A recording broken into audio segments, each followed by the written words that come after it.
It's more on them of like, why are you still talking? It's okay. Yeah, I think that it gets to go into some dirty, and people just know that like, Or just email me and then I'll forward it to you. Yeah, I'll just tell them, The time difference is as much as like, what the done said is for us. So, yeah. And like I said, always kind of covering, you remember I used to interview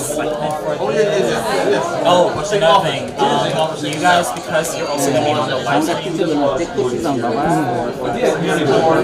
Yeah. Media release form, just to make sure you're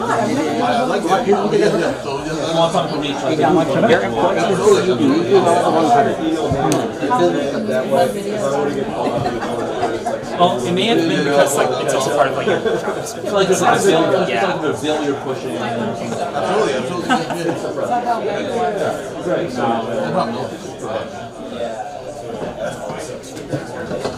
Absolutely. I should watch the court. Definitely be mine.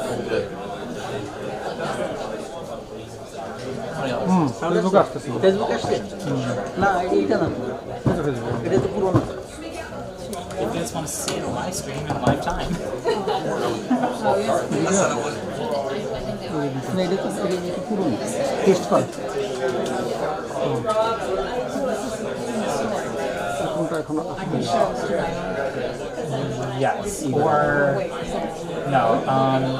Go to আমার ল্যাপটপে এটা আমার ল্যাপটপে এটা পাতা because then now we can just get the I added it.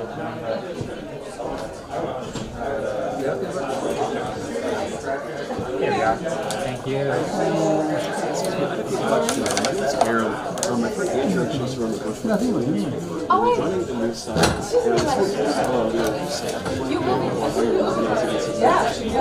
What's your name? Hi. No worries. This is Andrew. Ocean. Like Atlantic. Oh, cool. Yeah. Or Ocean Blonde. That's another stuff. Or Frank Ocean. Oh, Yeah. even better actually. Or like the Atlantic, because I need to be Pacific about things. Yeah. You're an unpacific guy. Yes, of course. So I'm the Vice President Communications for the Queens County Young Democrats. So we're collaborating with for the Central Queens Independent Democratic Club, the Western Queens Independent Club, Ridgewood Democratic Club as well to like organize and make this happen. Yeah, it's been yeah, it's around like 85 people that RSVP. And there's even more people joining us on the live stream as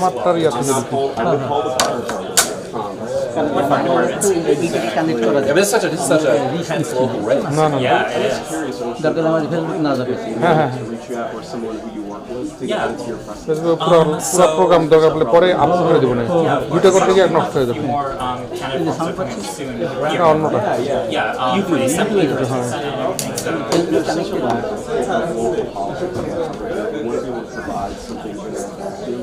if you want, you can just search up Queens Young Dems online on the website. And you have that email, all of the people have access to it. So that's like the perfect way to reach out to us. Yeah, you should everyone can see it. Sounds good. No worries. You know where it is, right? Second floor. And like you said, the general email for you all. Is there like a comms email? Or like info at, something like that? So there's we're young. So, In the name? In the name, and the economy's kind of rough for us. Yeah, so, exactly. I'll make sure to send an email just saying, you guys spoke briefly to get on the podcast. Thank you so much. Yeah. Ocean, like that. I want something so important. It's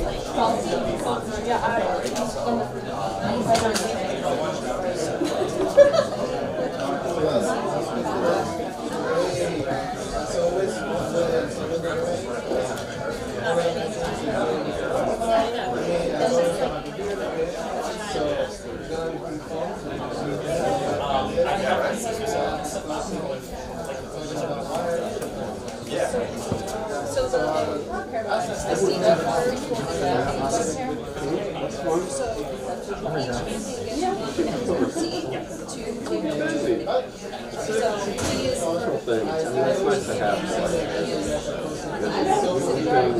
That was our treasurer. Vice President was there. We have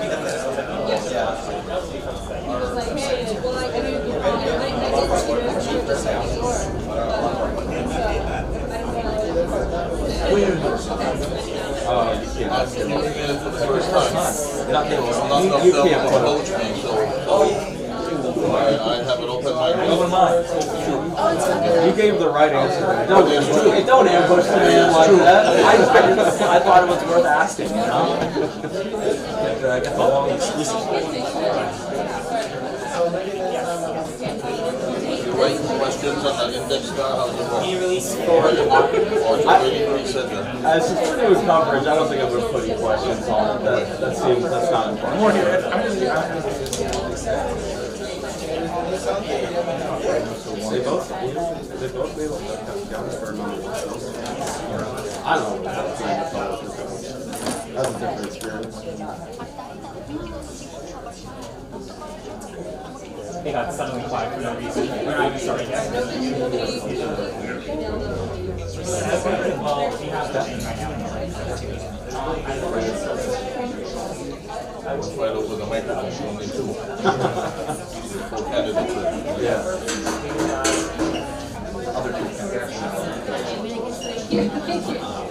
I hope they go to maybe third.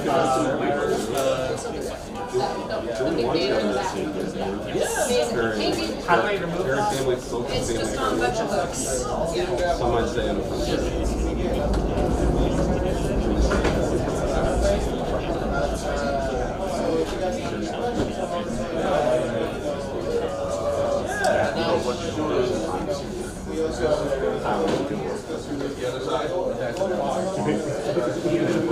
You're so ridiculous. I'm sure he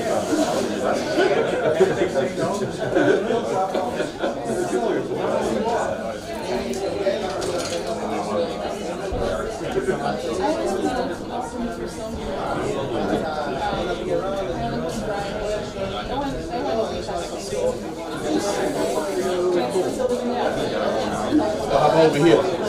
Where do you want it? How about over here? No? The candidates will be over. Right. So, Hang it back here. No? The whole thing is resolved. Where you gonna put it? Oh, Sue's.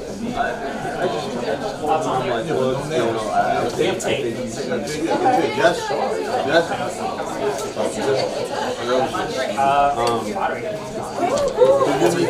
yeah, we have the tape over there. Can you bring that over? Great. Hi, hello, hi. Good afternoon. Hi, thank you. I wanted to tell you, Yes, that yes. house you were looking at? Yes, yes. Man, the magnolia trees are just beautiful. Yeah, we're still shopping, still I'm looking. sure you are.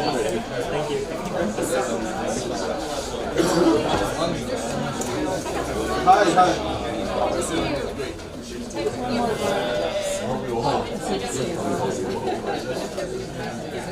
I have hopes and dreams going on, so you know.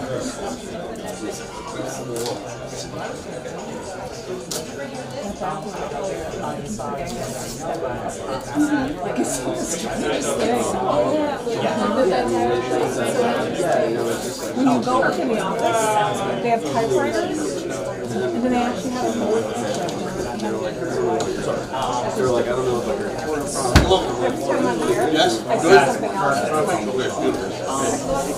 That was for the other one. Yeah. because there's like all kinds of like little stuff. I love that, right? Being about us, Is anything like that?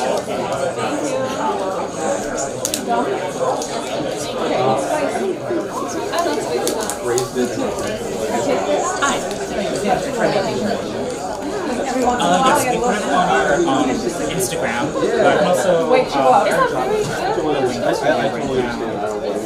Where's people just assume I like good breath? No, I just want to stay awake. but search up this for Queens Young Guns on YouTube. That's what we're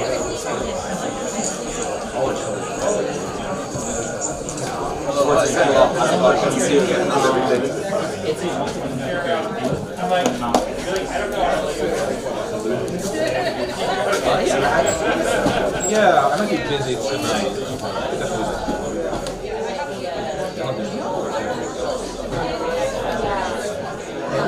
আর একটা chair দিতে হবে Next one.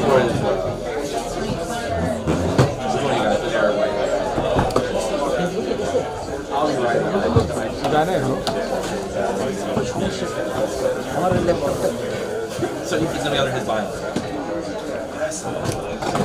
Your moral code is so great. I told you.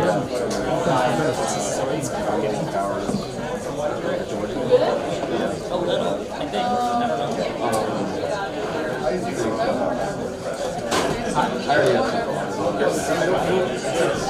It did not show, but it's so right. Is that when it starts? You can dip. I don't even have a bulk image. Fair enough, fair enough.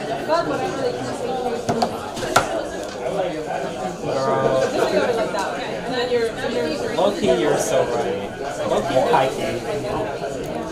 I've done that type of. Yes, I have. But like, it was like for stone. It was like, now this is like, it's a little different, I feel. Everything okay? Everything okay. Yes. Everything perfect? Okay, sounds good. Can we? Yeah. Oh wow. Yeah. Yeah.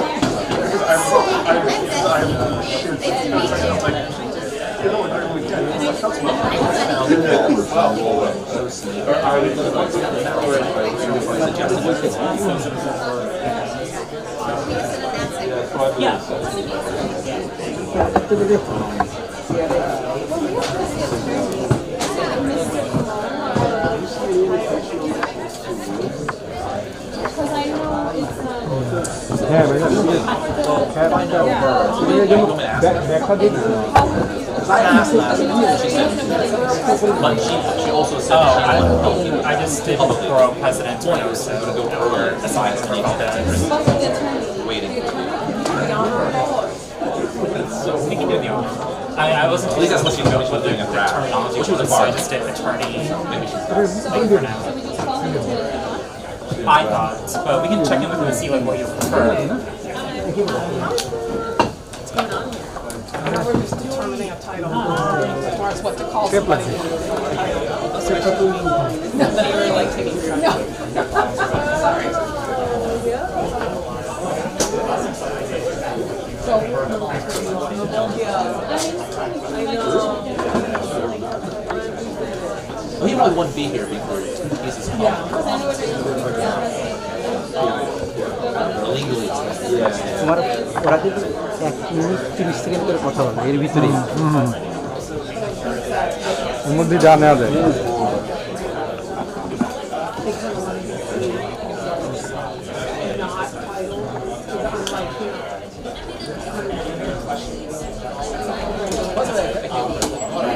ওই master shot দেখা যাচ্ছে না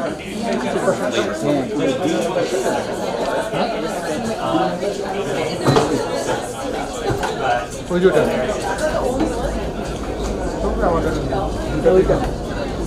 ওটা দেখা যায় না কেন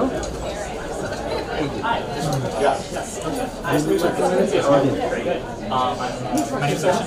I don't know if you saw Jen's email that you're here, that you're being last week. একটু আগে আসছিল But at the end of the live stream, there's a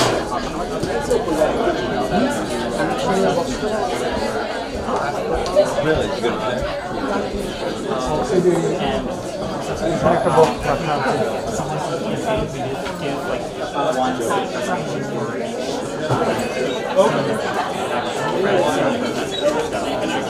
Maybe for us, it's great. So that time to get to class or stuff to see like take sure. We're gonna reach out to them Tuesdays. I appreciate you building in the training. And if you have any questions, let us know. Okay, sounds great. Packed house. Yeah, exciting. Oh yes. In terms of like when we're moving into like okay, we're all president, so the moment when attorney remarked that we were choosing the honors. Honorable? No, definitely not. I am not. That's like a judge title. I don't want that. Can we just go public defense? Well, I did that. Attorney he makes it seem like I'm like a furniture. ইয়াতে আছে একটা live programme আছে যেমন একটা programme আছে I appreciate your asking. Baba, is there any microphone for anyone, or specifically which one for which? Any. It's off. Okay. Hello. Okay. Testing. 1, 2, 1, 2. Testing. 1, 2. I think you probably. You can control the volume there. Okay. Can you someone do the testing? Test. 1, 2, 3. It's good. Working. Sounds like it. I can hear it. Yeah. It's a little loud back here, so you know how to do that. Well, it sounds. Try to check the volume and see if it's good and stuff. So you're Like doing we're great. talking? Yeah. Okay, testing. More loud? Or less loud? Go on the other side. I hope they Can the people on the other side hear me? Or not? Hello, everybody! Hi. Guys, sorry about this. We're testing the microphones right now. We're gonna do a quick testing. So let us know if you can hear, if you're all the way in the back and stuff. count.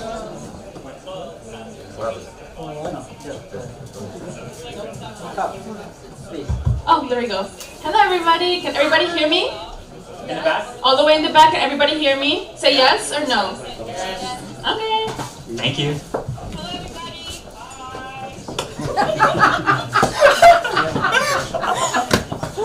Is this being live streamed? It is being live streamed, so. Turn off. Question. You don't need to turn off. Don't need to turn off? Not now. I think that will make that sound. Okay. You can do it like this one if you want to mute, but don't Okay. need to mute. People will forget to turn it off.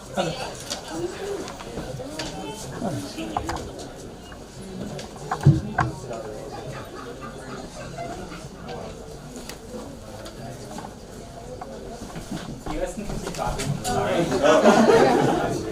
You didn't provide those instructions clearly, so.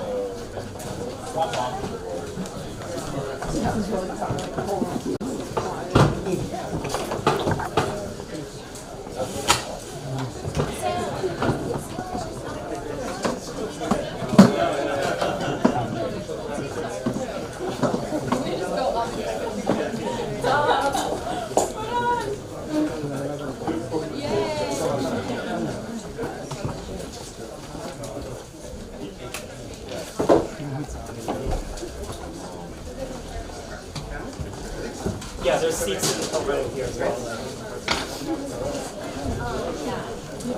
হ্যাঁ ভাবি দেখতে পাবেন না একটু পরে পাবেন শুরু হইলে পাবেন 4টায়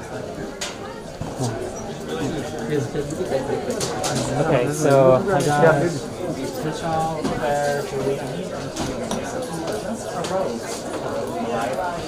leave I did this again. I know. Yeah, what was the word? A robe? A robe? You said a robe? A robe sounds correct to me. I don't blame you. It's not. I know it's not, but like it feels.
ভালো হবে Is that it would make it or goes back to you? Yeah.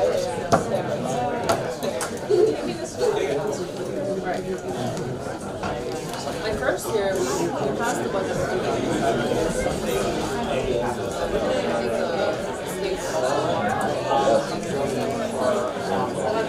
ওটা একটা কাজ করতে পারি, পরে রেকর্ডটা break চলে আসছে। হ্যাঁ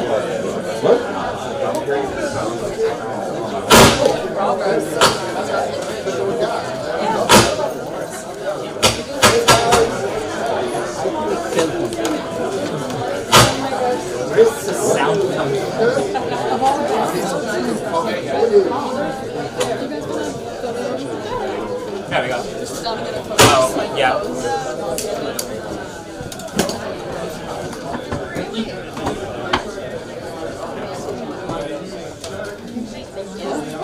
Oh, wait, I wasn't even ready.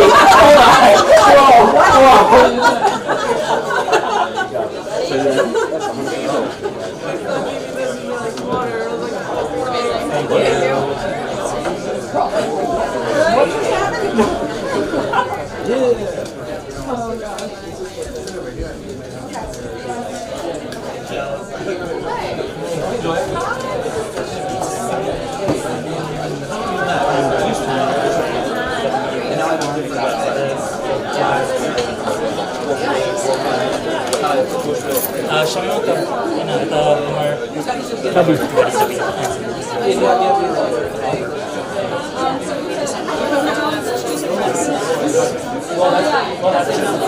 Yeah.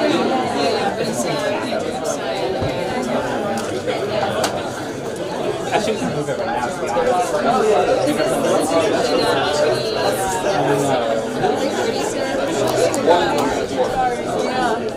I didn't realize you were here. Yeah. I'm like the moderator that, like, I should be the moderator because I don't bend over so much. Hi. Nice to meet you.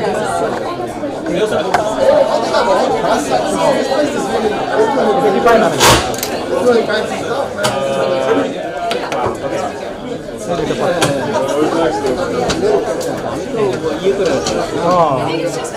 সেই কারণে অন্যটা পাচ্ছি ওটা আছে বুঝে ওটা শব্দ করতেছে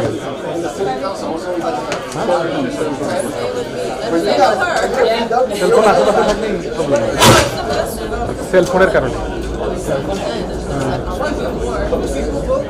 মিউট করা ওটা মনে মিউট করা না এটাও মিউট করা Okay. Oh, perfect.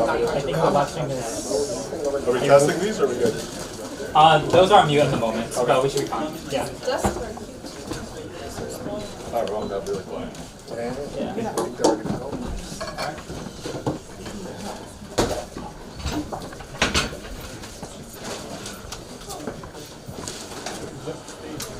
We'll give it a few minutes and then get started.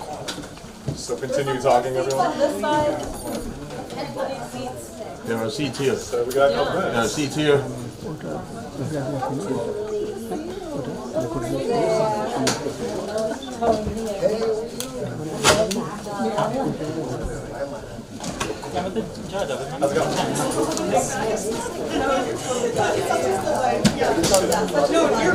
Miriam!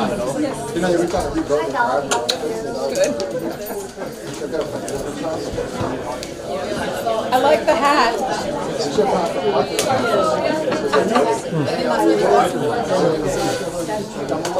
Oh my god. For us as moderators, 3 areas that we should look at, do our thing, discuss with candidates, but also be aware of the president, also talking to the camera directly. Yeah, because it's like if you're, that's the camera that's like facing the moderators. So, yeah.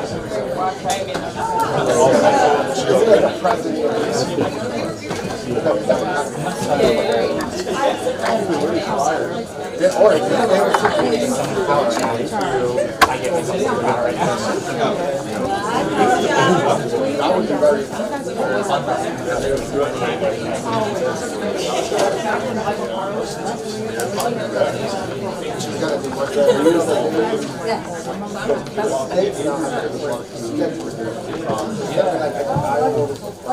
All right, testing 1 2 1 2. Hello, good evening, everyone, and welcome to the Bridgewood Democratic Club. My name is Ocean. I'm the. Oh. Sorry.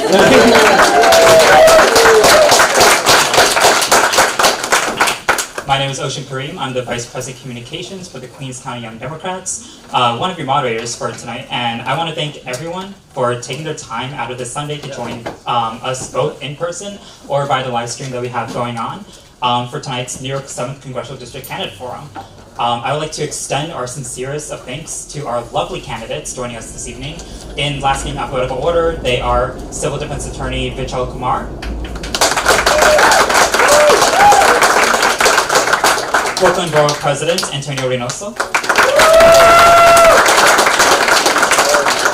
New York State Assembly Member Claire Valdez, and New York City Council Member Julie Wan.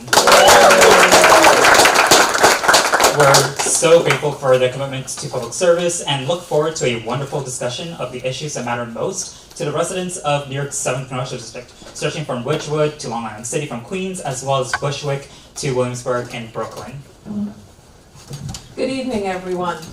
My name is Heather Beers-Dimitriadis, and I am a member of the Steering Committee for Central Queens Independent Democrats. And I will be another moderator for you tonight. Tonight's conversation will explore the challenges facing this corner of the United States and how they intersect with the broader nationwide issues. We recognize that there will be differences in opinions and perspectives to address these issues expressed in this forum tonight. Just as we expect civility and decorum from the candidates, we also ask that all of you respect each candidate and each other and help model respectful conversation important for a healthy democracy, avoiding interruption and disruption. We're all here to listen and learn. So please help keep tonight a productive and informative event. Thank you all so much for being here.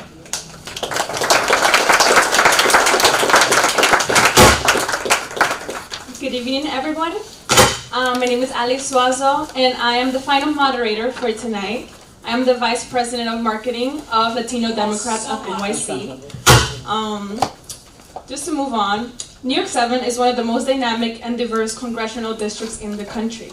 New York 7 spans parts of both Queens and Brooklyn, bringing together neighborhoods like Long Island City, Sunnyside, Ridgewood, Williamsburg, Bushwick, and Greenpoint. It is home to nearly 800,000 residents, and it is defined by its incredible diversity, racially, culturally, and economically. The district includes large immigrant communities alongside long-established families. It is a district shaped by contrast. It sits at the forefront of rapid development and gentrification, while also facing real challenges around affordability, public housing, and economic inequality. Most residents are renters, and issues like the cost of living, access to healthcare, immigration, transit reliability, and public safety are central to daily life. New York 7 is strongly democratic, but deeply engaged, where primaries often reflect real debates about the future of the district and the country. Tonight's conversation is about how each candidate plans to represent a district that is as complex and is as vibrant. Looking forward to a great forum. Thank you so much. As a reminder, there will be more conversations and forums like this between now and the June primary.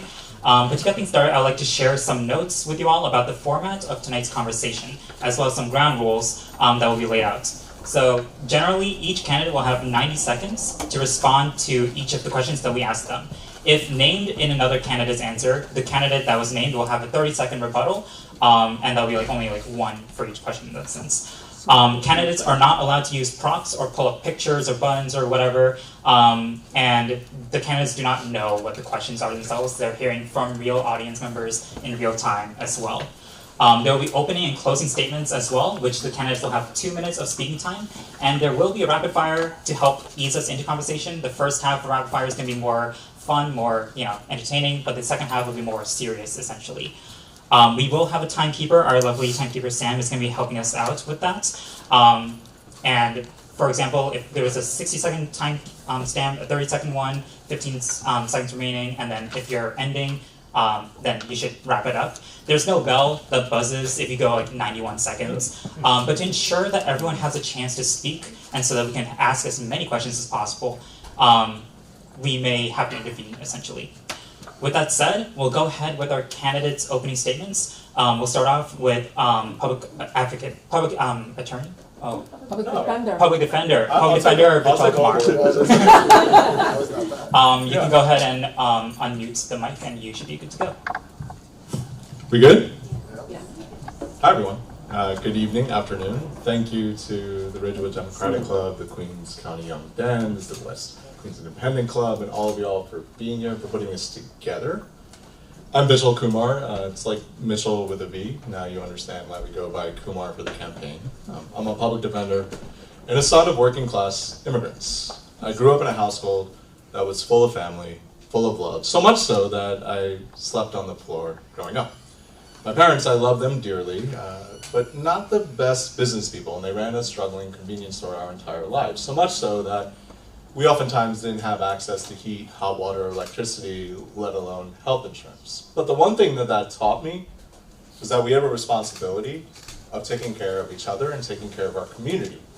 That's what led me to become a public defender. And for over 20 years, starting while I went to law school at night, I've been with New Yorkers on the hardest days of their lives. When ICE has tried to tear families apart, when landlords have tried to evict them, when employers have denied them their livelihood, and even when they couldn't even get access to food stamps.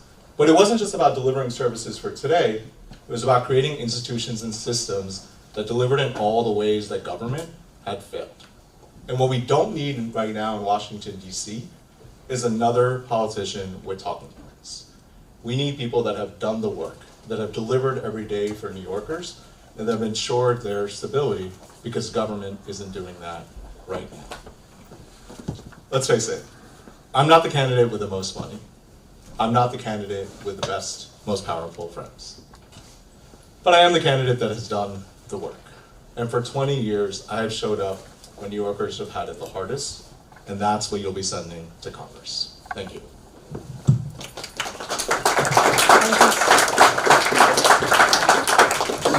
Thank you so very much, Borough President Antonio Reynoso.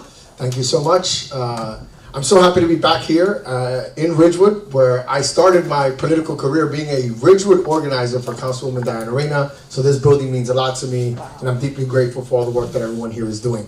My name is Antonio Reynoso, and I'm so happy to be representing what I want to call a working class family and a working class struggle that we all know too well. As you know my story, I came from Dominican immigrant parents that came here from the Dominican Republic with very little in their pockets. So welfare, food stamps, Section 8.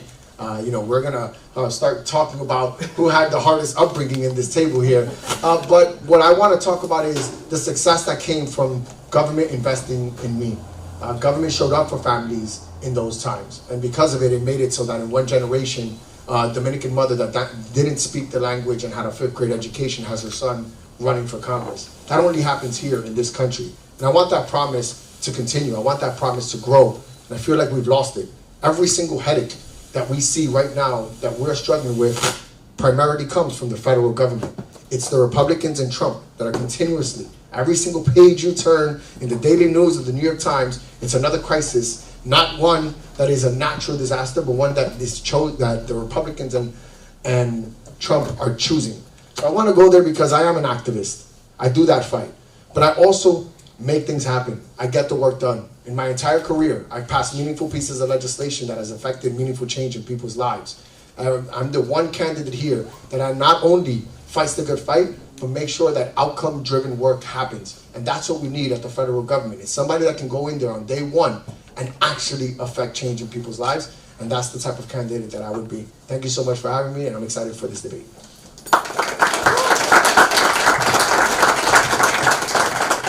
Thank you so much, Borough President. Next will be Assemblymember Claire Valdez. Hi everyone, my name is Claire Valdez. I am the Assemblymember representing the 37th District, Long Island City, Sunnyside, Woodside, Maspeth, and Ridgewood. I live a few blocks away, so it's great to see some neighbors here today. I did not start my political journey running for office. I started it by being a member of my union at Columbia University, representing 500 of my coworkers, call center workers, cashiers in dining halls, administrative assistants, mostly women of color who absolutely make that university run, but who so often are forgot about or ignored by management. I got to stand shoulder to shoulder with them during grievances and disciplinary meetings against bad bosses, and we got to fight for more. And what my union taught me is that everyday working people can move mountains when we organize together. We went toe-to-toe with a $14 billion institution, and we won better wages, better working conditions, and that fight continues. It's the fight that absolutely propelled me to run for state assembly, and it's the fight that I want to take to Washington, D.C. Right now, unions have never been more popular in the United States, but it is incredibly hard to join a union. And at a moment when a fascist administration is trying to wrest away our rights, is trying to destroy our immigrant communities, rip families apart, denying climate change, and undermining the labor movement, we need organizers in Congress who are ready to fight back and organize not just within the legislature and in the halls of power, but on the outside as well. That's my commitment. We're running to win Medicare for all, to win unions for all, housing for all, to end the forever wars and the genocide in Gaza, and to make sure that the billions of dollars that we spend every single day immiserating the working class people of the world come back to our communities, building our hospitals, our education systems, our public transit, because we deserve a life of dignity and beauty right here in New York 7, and we can win it when we organize together. Thanks so much for being here. And last but certainly not least, Councilmember Julie Wan. Good afternoon, everybody. It's so good to see you. My name is Julie Wan, and I'm currently a council member in Western Queens. And I probably would not be standing here with you today if it weren't for COVID-19. I'm an immigrant. I came to this country in 1998, and I worked in a tech company for 10 years as a consultant until COVID hit. And that's when I saw a block away from Queensbridge Houses, the largest public housing in the whole entire country where I lived very close to, and I saw students who were sitting outside using Link NYC, those advertisement beacons, because I was their only source of internet to go to school. And that really irked me. I grew up on public school free lunch, public benefits, and to see that the government was saying schools are gonna shut down and you're gonna go to school online, you're gonna go get your government benefits online, you're gonna go to work online, and you're gonna get your telehealth online. Yet our government was not doing anything to make sure that the very most vulnerable people had access to internet. In 2026, internet should be treated like a utility, just like heat, hot water, and electricity, where you should not be able to rent an apartment unless you're making sure that it is provided. So I ended up running for office on that cause of making sure every public housing resident got internet, and within 6 months of being elected, I ran in a very crowded field with 21 people, and even though everyone said it's impossible, she has no support, nobody knows who she is, she doesn't come from politics, she doesn't have any friends in politics, yet we won. Because everyone believed in the same mission that we were on, which was to make sure that every person had internet in this country, especially if they're living 200% below the poverty line. Within 6 months of being elected, every single public housing resident in my district got free internet and cable TV, and within the last 3 years, we were able to roll out that same exact blueprint citywide to make sure that no public housing resident would go on without internet. Now fast forward, within the last 4 years as an elected official, we've passed and rezoned over 36,000 units of housing, built and rezoned, and we've also made sure that we opened the highest amount of migrant shelters, because as an immigrant, I would never turn anybody away. We're going to continue on that journey. We have a rare opportunity to run for an open seat, and I believe that in this district, and especially in a democracy like now, we've seen some incredible collaboration amongst candidates in the Democratic primary for the mayoral, and I believe that we have amazing candidates who are standing here before you today. And I believe we can all run a very positive campaign together with the same mission of making sure that there's nobody in this country that from the moment you're born until the day that you die, that you know that the whole country cares for you, and that's what we're going to discuss. Thank you so much. Thank you so much. And apologies for the technical difficulties we have with the microphone. Still trying to figure that out. Might be the phone, I'm not exactly sure. But we live and we learn. We'll move over to the rapid fire questions. Since these are like more fun, more chill and everything, we'll just have like the microphone just be passed along so that everyone can answer those and stuff. And yeah, we'll get things started. In a few words, what is the best restaurant in the district, and what do you order? Oh, this was fun. Let's start a fight.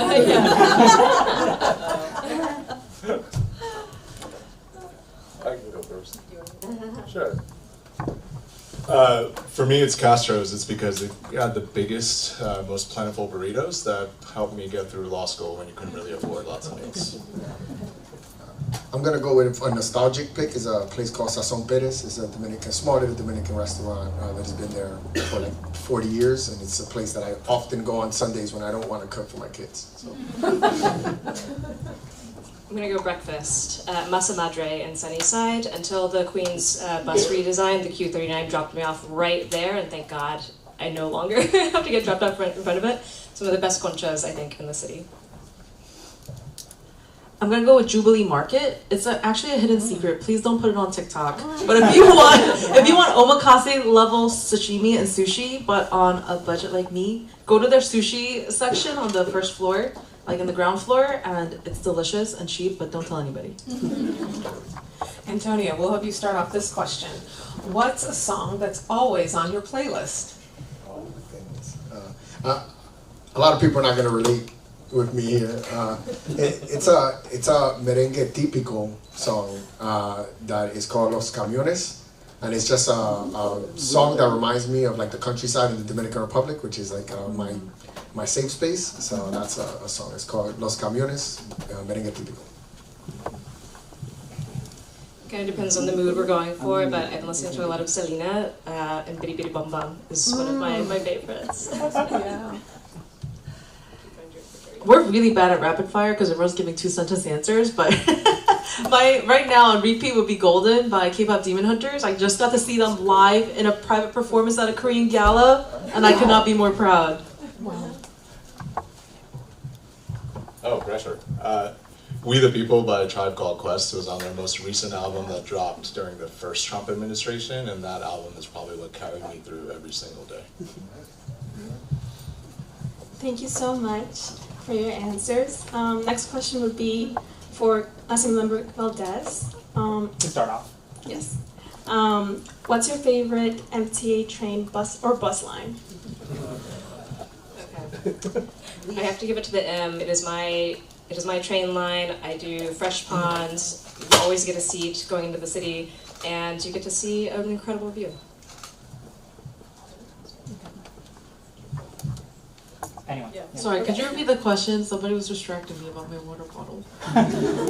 Favorite MTA bus or train line?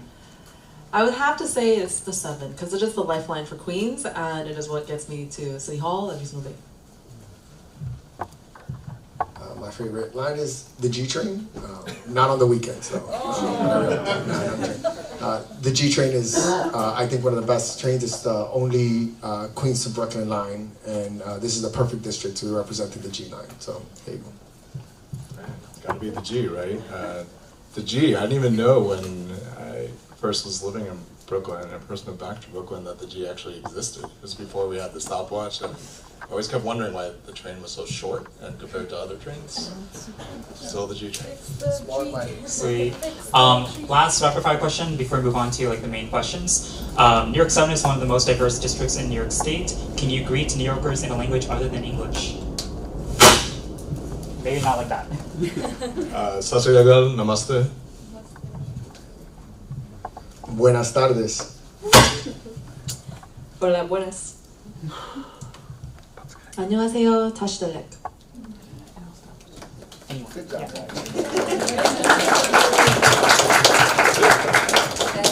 Thank you all so much. That was a lot of fun. We got to learn a little bit more about you. Okay, we're going to now go into some more deeper questions. Again, a reminder that you will have 90 seconds to answer these questions.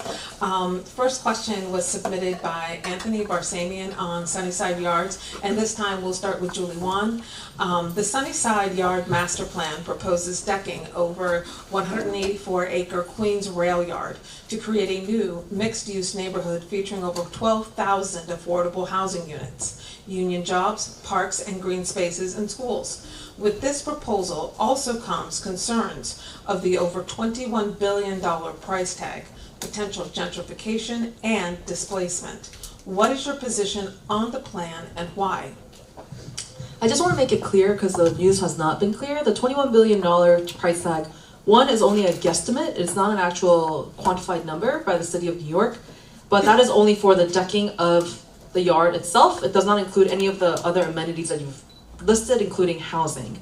I would say that I am yes, with conditions, but again, this plan is not funded because it would have to be funded by Congress. The city has been very clear that there will be no city funding for this project without the federal funding that has to come first. So therefore, it's kind of a unclear project, and we have to make sure that there's public input. One of the biggest outcries of anger that we have received is that it was originally rejected by Congresswoman AOC, Senator Gianaris, and my predecessor, Jimmy Van Bramer, as a council member, and they rejected it for all of the concerns that you had named. So in order for us to have a successful project, one, we would need to get federal funding, and it would have to be allocated or appropriated by Congress, which currently does not exist in any congressional bill. Two, we would also have to make sure that there's proper community input, and there has to be clarity on what legal framework we're going to use. Are we using GPP with the state of New York, or are we using ULURP with the city of New York? And thirdly, I think we have to do it in phases if we were to move forward. I think the best thing that we have to do, which the study shows, is that we start with the station and make sure that the station is what comes online, because this is a project that's estimated to take 50 to 100 years with a lot of funding, billions of dollars. Julie, thank you so much. If we could then go down the line with Claire, followed by Antonio, then followed by Mitchell. Yeah, absolutely. I share a lot of the concerns that have been expressed by our constituents about potential displacement and gentrification, but we have to admit we're in a housing crisis right now. My rent just went up. I know many people in this room are renters and are afraid of being priced out of our neighborhoods. And I'm glad to see that the scale of this crisis is being met with real ambition and vision. Sunnyside Yard presents an opportunity, as was already listed, for thousands of union jobs, good-paying union jobs, parkland, transit updates, deeply affordable housing. I agree that we need to have as much input from our neighbors as possible on how this process goes, in what we want to see from this potential new neighborhood, but there's immense promise there. And I think I'm especially excited by the prospect that this new neighborhood could also represent an opportunity for new public land, for community land trusts or social housing, for deep investment in permanently affordable housing for our neighbors to live in for the long term. So it's very ambitious. I think it will not move forward without massive federal investment, but I'm enthusiastic about the prospect of what this could represent for Queens. Thank you so much. Yeah, so right now we are in a housing crisis, and what people in this country are upset about is that the Democrats especially don't know how to meet moments. They see crisis level situations and don't have crisis level reactions. That is a crisis level reaction in being able to build out the thousands of units of housing in Sunnyside Yard. So I support it. But what I want to be careful with is that the person at the top is Donald Trump. And Donald Trump wakes up one day and wants to remove billions of dollars from a project. He's already done it. We've seen environmental justice projects or environmental projects. We've seen transportation projects lose funding. Every single time Donald Trump wakes up on the wrong side of the bed, he wants to pull funding from New York. And this could happen for this project as well. So what I want is to do everything we can to secure the funding, have it at the state, have it at the city. Once it's ours, we can have all these discussions that are deeply important, that are with community input, exactly what we want to see, how much park space, how much units of housing, how much affordability. We can have those conversations, but let's do everything we can to lock in the billions of dollars, bring it to the state, make sure it's in our coffers, and it's something that Donald Trump can't pull back. But what people are looking for Democrats to do, what people are looking for government to do, is just stop the nonsensical conversations that don't accomplish anything and continue to have us suffering. While we're talking about policy, people are living in homeless shelters, people are living in the street, and I think it's about time we just get to work on it. So I support Sunnyside Yard, and I will do everything in my power to get as much money into the state and the city to make that a reality. Thank you. Thank you. Mitchell? What I think about is the tenant that I represented in Harlem. And that tenant had lived in this rent-controlled, rent-stabilized housing for 30 years. And one day, their landlord, a developer, came to them and offered them a check of $50,000 to move. And they were incredibly excited. They had never seen $50,000 all at once. And they're like, Mitchell, I got this incredible offer, and I'm going to take it because I've never seen this much money all at once. I'll just find another apartment in New York. My heart stopped, right? Because I knew something that they didn't know.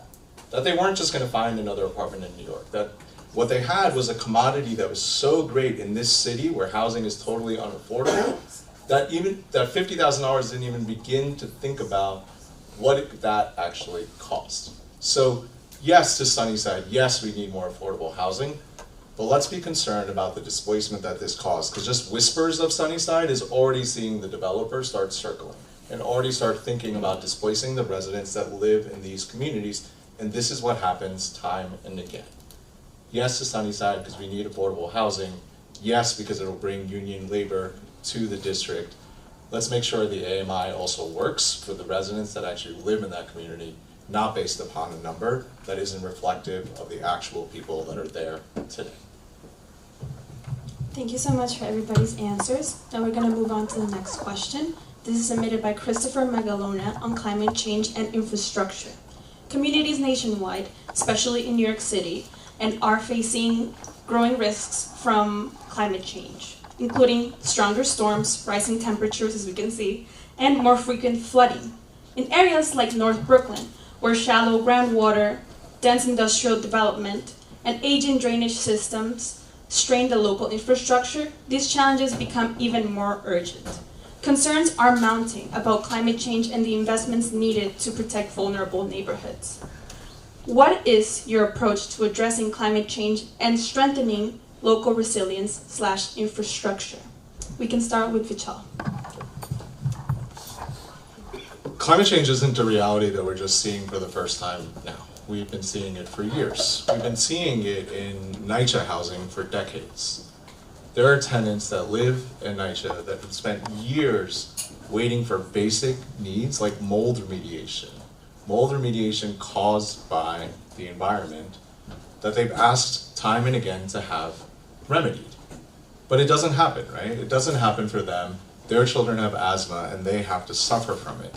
And that is a microcosm of thinking about the environmental impact that we are currently facing in this district as well as in this country. We need bold, inventive programs that will make sure that we support the infrastructure necessary to protect our communities. And this isn't just about physical infrastructure in ensuring that we can have access to clean waterways, but this is also about infrastructure that shores up the housing that we have right now so that families can live in peace and not be concerned that their children are going to get sicker every single day because our government is failing to meet their needs. NYCHA has the capital funding project. NYCHA has the resources in order to deliver for people, but government has not made that happen. And if we're going to talk about environmental impact, let's talk about the people suffering right now. Thank you so much. Now, Antonio.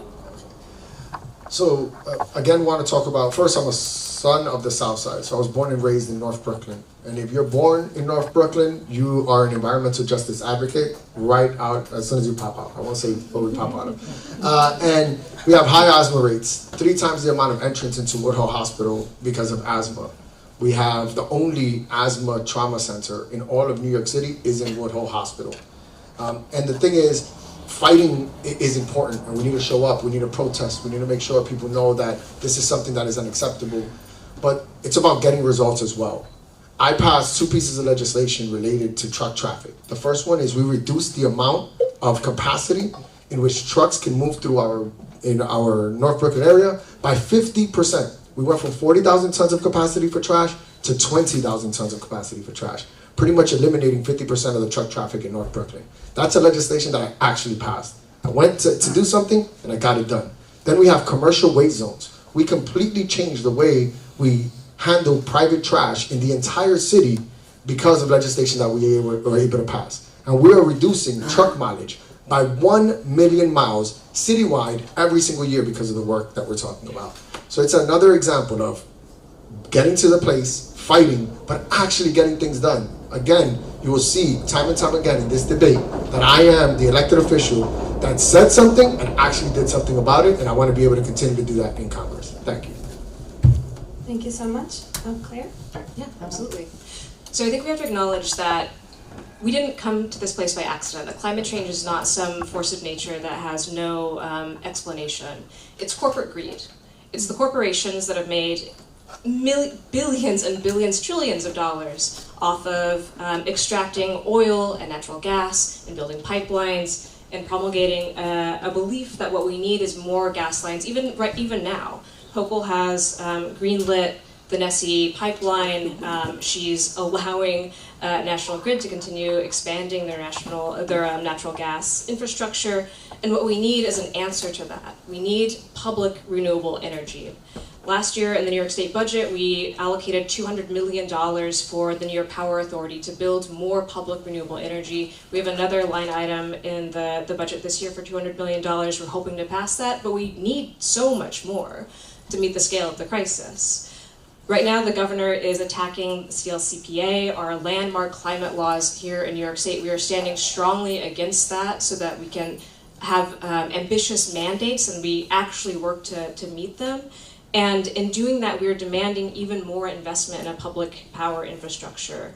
To make this transition, we have to wrest power away from the corporate monopolies that have made this climate change the terrible reality we live in now. And we have to invest in solar and wind and geothermal, and we can do that here in New York 7.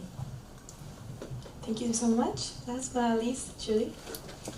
It's no accident that we're currently sitting, especially in New York 7, from Gowanus to all of our public parks and public land, especially along the waterfront. That is, all of it is either a landfill, a Superfund site, a brownfield, or it has been it's a toxic plume, because this is where all the industrial companies used to be. And we have to make sure that we have adequate funding from the feds, especially to make sure that there's remediation for the Superfund sites, especially Newtown Creek. We know that Congressman Nydia Velazquez has been a huge champion of that, and we have to keep on fighting for it. And as we've heard from my colleague, we have seen cuts not just from the federal level from Donald Trump, but where we are reneging on all of our promises on an international level to the national level on all of our renewables funding. We've also seen it on a state level from Governor Hochul and the legislature. We have to fight back, because we were supposed to transition from Astoria NRG as well as Ravenswood Power Plant to it was called Rise, Light, and Power, where we were going into 100% renewable, and we lost all that funding. We've also lost all the funding for Hydro-Quebec to have hydropower from Canada as well. So now we're back to square one, where when I grew up, it was called Asthma Alley in Astoria and Ravenswood in Long Island City, where I still have a pump and it's nerdy as hell, but it's okay because that's the only way I could breathe. And we have to make sure, because when I look at my children, I fear for them. Like, will they also grow up having asthma because the air quality is so low? And these were all intentional racist decisions where they knew that if you put it in the outer boroughs, that they were protecting the wealthy who were living in Manhattan. And these were all intentional decisions. We have to make sure that in Congress we're fighting for all the funding, and that we make sure that we're looking for the future of our children growing up in this country. Thank you so much, everyone. We'll now go over to our third question. This is submitted by Philip Arsemian on foreign policy. With the ongoing war in Iran, war in Ukraine, concerns of terrorism and national security, the U.S. military capture of Nicolas Maduro, and all that is happening in Israel and Palestine, what core principles do you believe should guide U.S. foreign policy? And how would you apply those principles when evaluating military action, diplomacy, foreign aid, and other international partnerships? We'll go ahead and start things off with Carpetez. These are some of the great moral questions of our time. Right now, we spend close to $1 trillion on a military budget that is used to bomb Iran, that has written blank checks to Israel and the genocide in Gaza, and now the bombardment of Lebanon. Our fascist administration is saber-rattling around Cuba, has invaded Venezuela. And what we have to be advancing in this moment is a foreign policy of peace, of global solidarity and cooperation. We have to be taking the money, the billions of dollars that we spend every year, bombing refugees, displacing Palestinians, spend it right here at home. We have to spend that money investing in our hospitals, our public transit system, our education systems. Those investments can make our lives beautiful and dignified here in New York City and in New York 7, rather than immiserating the working class around the world. So I believe in diplomacy, in fighting to make sure that the United States is using its power diplomatically to advance peace and cooperation, and that solidarity is how we find security and safety, not just here, but around the world. Thank you. We'll now go over to Julie Wong. I am a child of war. I grew up after World War II and after the Korean Civil War, as well as the Japanese occupation of South Korea, where I grew up seeing my grandfather, taking him to the doctors consistently every single week and putting ointment on his back because he was a child, a toddler in Hiroshima when the atomic bomb was dropped. And my great-grandmother died instantly upon nuclear exposure. So we have to make sure that we understand that peace doesn't come by ourselves as a country. It's going to take an international cooperation towards peace, as we've seen after World War II, where every single major nation came together and said, let's not kill each other anymore. And we have completely walked away with that with Donald Trump, where he has broken and evaporated and pulled out of every meaningful international agreement, whether it's the WHO, Paris Climate Agreement, UNESCO, UN Human Rights Council, NATO commitments, USAID. We can go on, and we have to go back. That we have to have cooperation, and we have to stop funding wars. 35% of our paychecks are going to fund wars that we did not agree to. Congress has to go back and say, we are the ones who legally decide if we want to enter a war, and that has completely gone out the window with Donald Trump. We have to unite as a Congress, nonpartisan, bipartisan, say no more, and we're not going to fund wars, whether it's Ukraine, except for Ukraine, but for Lebanon, Iran, sorry. Lebanon, Iran, Israel, Palestine, all of it, it needs to stop because it is not what it was back then. None of this is happening in a black box. We're seeing it on a daily basis, especially today as soon as we woke up of what's going on in Lebanon. We have to stop killing innocent civilians. Thank you so much. Next is Vichal Kumar. We'll try only again. $1.5 trillion is the number that this administration requested for their new defense budget, which would be a 67% increase, the largest we've seen since World War II. Last I checked, we're not at World War II right now. That is money that should be routed to the people in this country that need housing, that need healthcare, that need a basic safety net to demonstrate that government works for them. Our foreign policy should reflect the values that we hold dearest, which are about diplomacy, which are about dignity, which is about humanity. Not starting more wars, not getting involved where we shouldn't be, not supporting genocides across the world, but rather focusing on aid, on support, on lifting up communities across the world. That is our moral responsibility, but it's also our legal responsibility. So in case you need an excuse, the morality hits too hard, take the legal one, but either way there isn't really a choice here. That is where our foreign policy should be rooted, and that is what I'll make sure that I'll be fighting for every single day. Thank you. Last but not least, Antonio Reynoso. After World War II, the disastrous World War II, the whole world came together to discuss the means by which we would never enter into these terrible wars. NATO and other initiatives that were put forth, treaties that we signed, all to move us towards diplomacy versus actual war, boots on the ground and humans dying. It seems that Donald Trump has moved us away from that, or it doesn't seem like Donald Trump has moved us away from that, and the complicit Republicans that allow him to do that, and there's some complicit Democrats as well. I want to be very clear that this is not a Republican Trump problem. This is an establishment political problem. We need to go back to diplomacy. We need to go back to ensuring that every single lever that we can pull outside of war is always pulled. The resources that we talk about when we talk about war are problematic because those are resources that can come to our country or state within the United States of America. But what's more than that is our standing in this world. Every single time the United States does an intervention, they fail. And they sow tension and negativity towards our country when they do that. Venezuela is not about the self-determination and the freedom of the Venezuelan people. In Iran, the exact same thing. Both regimes are still in place in both of those countries, and we've wasted billions of dollars and military service members to do it. So I want to go back to the diplomacy first era that happened after World War II is something that I would help continue to establish here in Congress. Thank you all so much for your answers. The next question is going to go to you, Antonio, so keep the mic. This question was submitted by members of the Latino Democrats of New York City, and this question is addressing taxation and social services.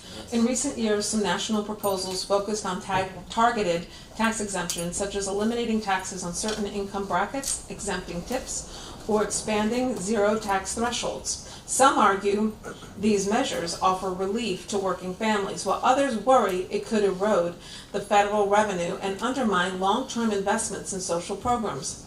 Although New York's current debate centers primarily on taxing high-income earners, similar exemption-based ideas could emerge at the federal level. How would you evaluate and respond to these types of proposals? Tax the rich. I wish I could just say that, but I got a lot of time, so I'm going to keep going. I want to get this number right, and I move it around because I don't know exactly what it is, but it's like 60, 70, or 80 billion dollars is the amount of money that Amazon made last year. The amount of money, while a significant amount of workers that are subcontracted for Amazon are on welfare, food stamps, and Section 8. For all intents and purposes, the federal government is subsidizing the workforce of a billion profit dollar corporation. That is the problem that we have in this country. It's a class warfare, and we need to do something about it. And the way we do it is taxing the rich. We don't put more of an onus, we don't put more of a burden on the middle class and the poor. We tax the rich that have benefited greatly from the systems that are currently existing in this country. And I'll leave you with that over the last 5 years, we've seen the greatest wealth transfer in the history of this country, while the 80% of us are all suffering and can't figure out a way on how we're going to pay for the next meal or pay for rent. At some point, we got to stand together and not have them do what they want to do, which is have people with little fight against people with less. Yes, less taxes for the middle class, less taxes against the working poor, and we tax the rich. And it should be very straightforward, and it should be a principled position that is held by every Democrat in this country. Thank you. Thank you so much. Claire? Tax the rich as well. We all agree,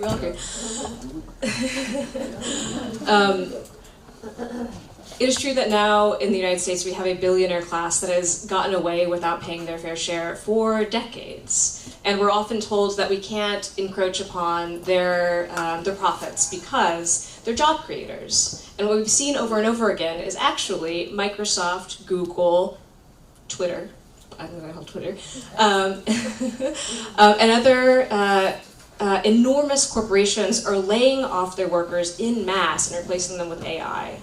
These are not job creators. These are oligarchs. They are billionaires. They are robber barons who have stolen the wealth and the wealth that we have created, that through our labor we have made for them. And they're not giving it back. That's what taxes are for. They're about redistribution of the wealth that our labor has created to make sure that we can all have a good life. And so we have to tax the wealthiest among us. We're trying to advance legislation at the state level, pied-à-terre tax, let's go. But there's much more to be done. I would much rather see us tax the most profitable corporations and wealthiest Americans, and make sure that there are no places for them to hide and squirrel away their wealth, and use that money to invest to make sure that our social services are excellent, that our healthcare is available to everyone, that housing is abundant and beautiful, and that is, I think, an economic justice that all of us deserve. Thank you, Julie. Yes, we all agree, tax the rich. Right now, 80% or 85% of our stock market is owned by the 5% of the population of the United States of America. And even though we all pay taxes in this room, people like Mark Zuckerberg paid $0, close to it. That's pretty horrific. So we have an extremely broken system right now, and because the federal government is not taking action to make sure that the wealthy are paying their fair share, we're seeing a piecemeal approach state by state like California and the state of New York, where we're taking approaches to tax the wealthy on our own, and that's never going to work. We have to have a holistic approach as a country to really make sure that not just individuals, but also corporations are paying their fair share, because that is truly how we get our social services and our government working, because we're constantly crying poverty, right? Saying that we're in a budget deficit on every level of government. That is because we're not collecting proper taxes.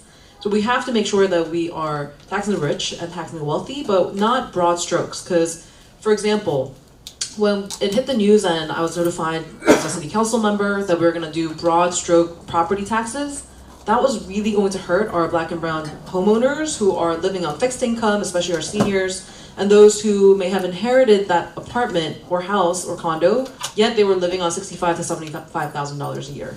We have to go in with precision and targeting to make sure that we are looking at things like the periodicity tax for vacancy taxes so that we're really being conscientious to not hurt the working class and the middle class of this country. Thank you, Julian. Mitchell, if you could wrap us up, please. Sure. You good? Okay. About $500 is how much somebody gets for food stamps. Do you know what $500 covers? Have y'all been to the grocery store recently? $500 not getting us very far. So yes, we can talk about taxation, but let's also not neglect the fact that our safety net doesn't work. It's been broken. And I'll tell you, it's been broken for at least 20 years, because that's how long I've been dealing with it. So what we need to be thinking about are all the ways that we can drive resources to build a real meaningful social safety net for the working communities that deserve it. We can talk about tax the rich, absolutely, tax the rich, but let's not just settle with individuals. The corporate tax rate that changed in 2017 has cost us $1 trillion in revenue in just less than a decade. $1 trillion, equivalent to the defense budget, is how much money we could have put into shoring up that social safety net. So let's start there. Let's start having the fight with corporations to start paying their fair share. Not the 0% that they're at, not the 6%, numbers that actually reflect the numbers that any other salaried W-2 working class member has to pay. And once we start with that, we can start thinking about what a social safety net really means to the people who need it the most. Thank you so much, everyone. At this time, we'll now go into our 10-minute break so that we can give the candidates a bit of a chance to pop it out, take a break and everything. So, while that happens, I would like to also call over Janet, the president of the Ridgewood Democratic Club, to come over and speak a few words.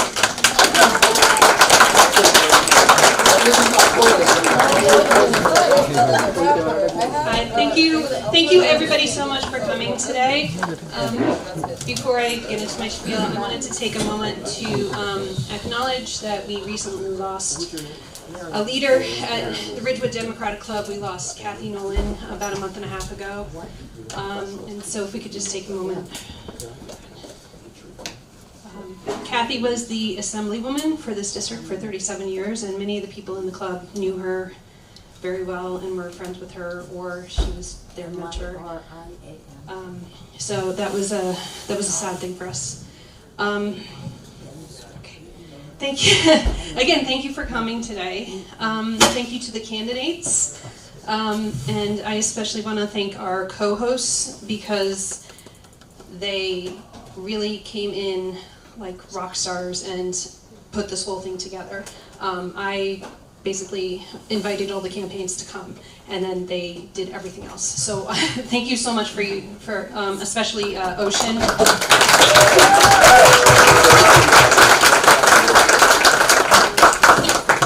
So the Ridgewood Democratic Club, we do own our building, and so if you're able to donate to help us keep these kinds of programs free, we do think it's very important that everybody be able to come to these events regardless of their ability to pay. But the building, we found another leak yesterday, so we need more. We could use some support so that we can continue to host these events. And I think that's everything. The bathroom's on the second floor. Please let the candidates go first. Thank you so much, Janet. While we all are on our break as well, I also did want to take a moment to have our sponsoring organizations as well as the people who helped to make this possible come over and also talk a little bit more about them as well. I'd like to invite Jamie Battle, who is our president of the Latino Dems of New York City, to speak here. Hi everyone. I'll be very short. My name is Jamie. I'm the president of Latino Dems. My beautiful board members are also here today, and a lot of our members I see. I just want to thank you all for being here and give a quick pitch. We started Latino Dems because we felt our community hasn't been organized and that we've been ignored for years, if not decades. And we see in New York City where we have really great hyper-local investments in Latino communities, but it's only within certain neighborhoods. So we really want to bring our power and being able to be a force, whether it's city council, it's state elections, and congressional. And now is the moment where we can all be unified and come together to do that. So if you're interested in joining, please feel free to reach out to one of my fellow board members. If y'all could raise your hands, that'd be great. We have a beautiful WhatsApp, and we have a lot of great programming coming to play. So yeah, let us know. Thank you. Thank you so much. I would also like to give a bit of a shameless plug to the Queens County Young Democrats as well. I'm the current vice president for it as well. And a lot of us are members as well in the room. Queens County Young Democrats is, as the name says, representing all the young people within the Queens County, so people ages 16 to 39 or so. We bring so many young people together to talk more about civic engagement, being more involved in politics overall, getting to know what the current events are, and how can they be more involved with the community around them and stuff. So if you're very interested, we do have a membership fee of joining in. It's $3 a month or so, but you get access to amazing benefits overall, including to a lot of socials, a lot of mixers, a lot of networking, and much more. If you just want to be involved and find a community, please join us. We'd love to have you aboard. We have our websites, our YouTube and stuff, and our Instagram to learn more as well. And we have our general meetings every month. So join us. We also do have about 5 minutes or so left in the break, so please take your time, mingle. There's water that's available for everyone as well. The water bottles, if you have not gotten a water bottle, please do so. They are for everyone. And yeah, thank you.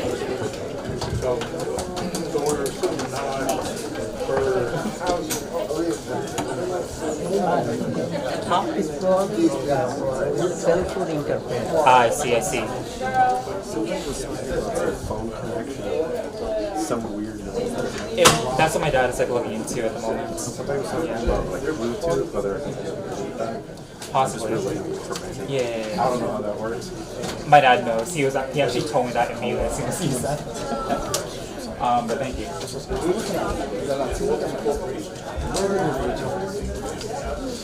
Well, as in locally or basically it was Jamie Braddock who's the president, her and a couple of other members. We started in October last week.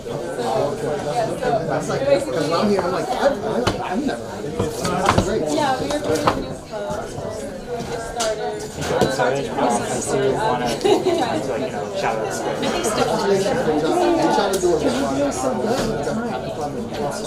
we're still within the break. So within the break.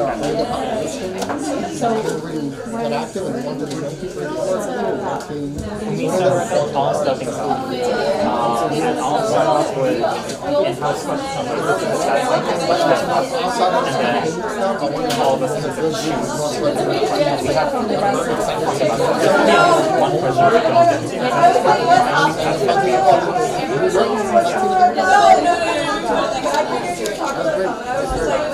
Everybody's a part. It's not like a short I'm so sorry.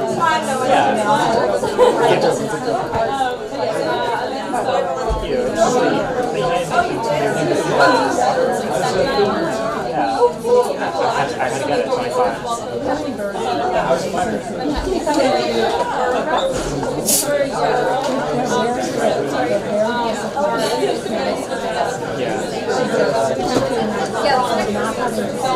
Are you in the Gabbard side? Good job. Really proud of you. Yeah, are you in the...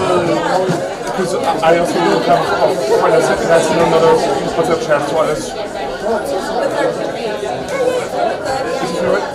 Yeah, that's me. Yeah, because I know, like, some of the...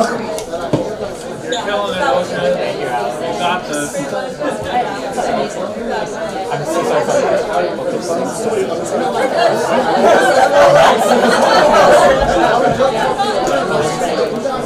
Oh, yes. Oh, no, yes. Okay, yeah. So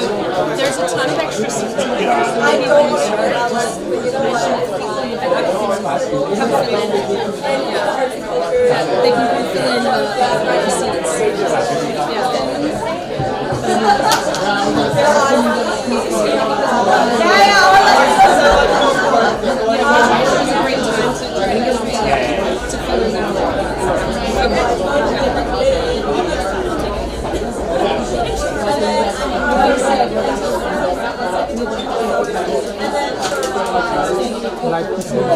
হ্যাঁ না না live করতে দেবে Sorry about the disjointed.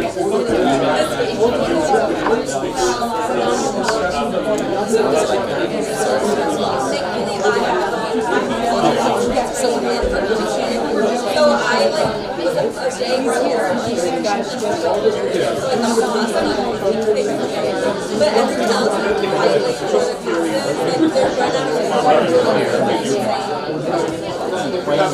Hi everyone, we are still in our break, but in the meantime we're still in a break. I also did want to give a few minutes or so for Squid to give a little spiel about who they are, so take it away, Heather. Hey, good afternoon, everyone. If you happen to live in central Queens, which is Elmhurst, Rego Park, Middle Village, Forest Hills, Kew Gardens Hills, Briarwood, and are looking for a political club, please feel free to visit us. We are Central Queens Independent Democrats called Squid. You can find us on Instagram or Twitter, and we would love to have you. Thank you all for being here and joining the time.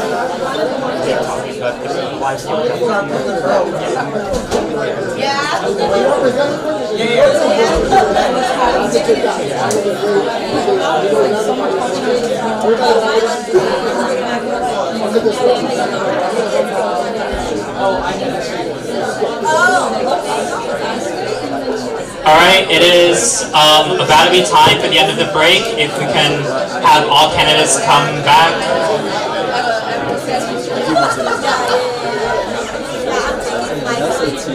Yeah, you're doing great.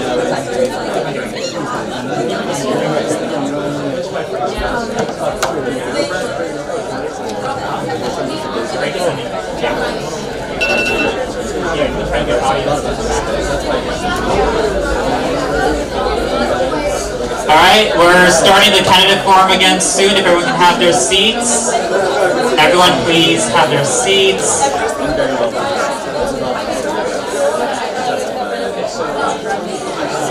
We have beautiful audience. Yeah, there should be.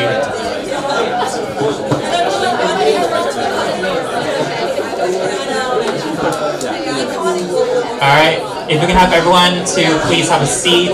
Love the lovely conversations, but we do need to get back on schedule. For those that were coming in late and we're standing, we do have seats on the other side of the room that's available for everyone. We have a lot of empty seats actually. We have a lot of empty seats in the back over here. Please have a seat so we can get things started.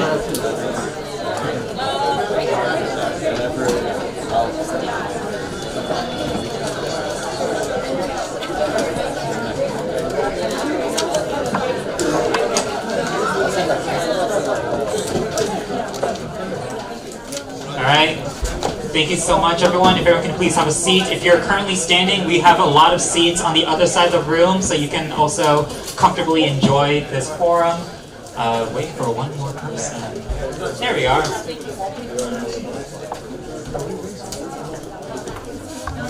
Alright.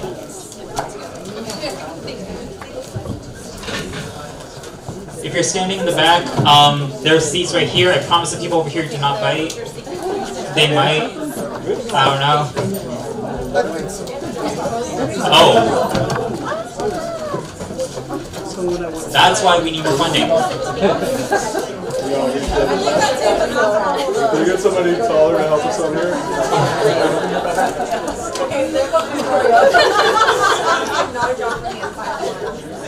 Honestly, kind of glad that it stuck around for as long as it did.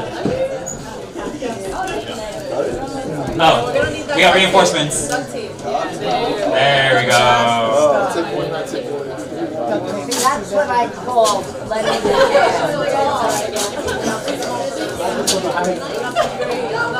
Beautiful. This is what happens when community comes together.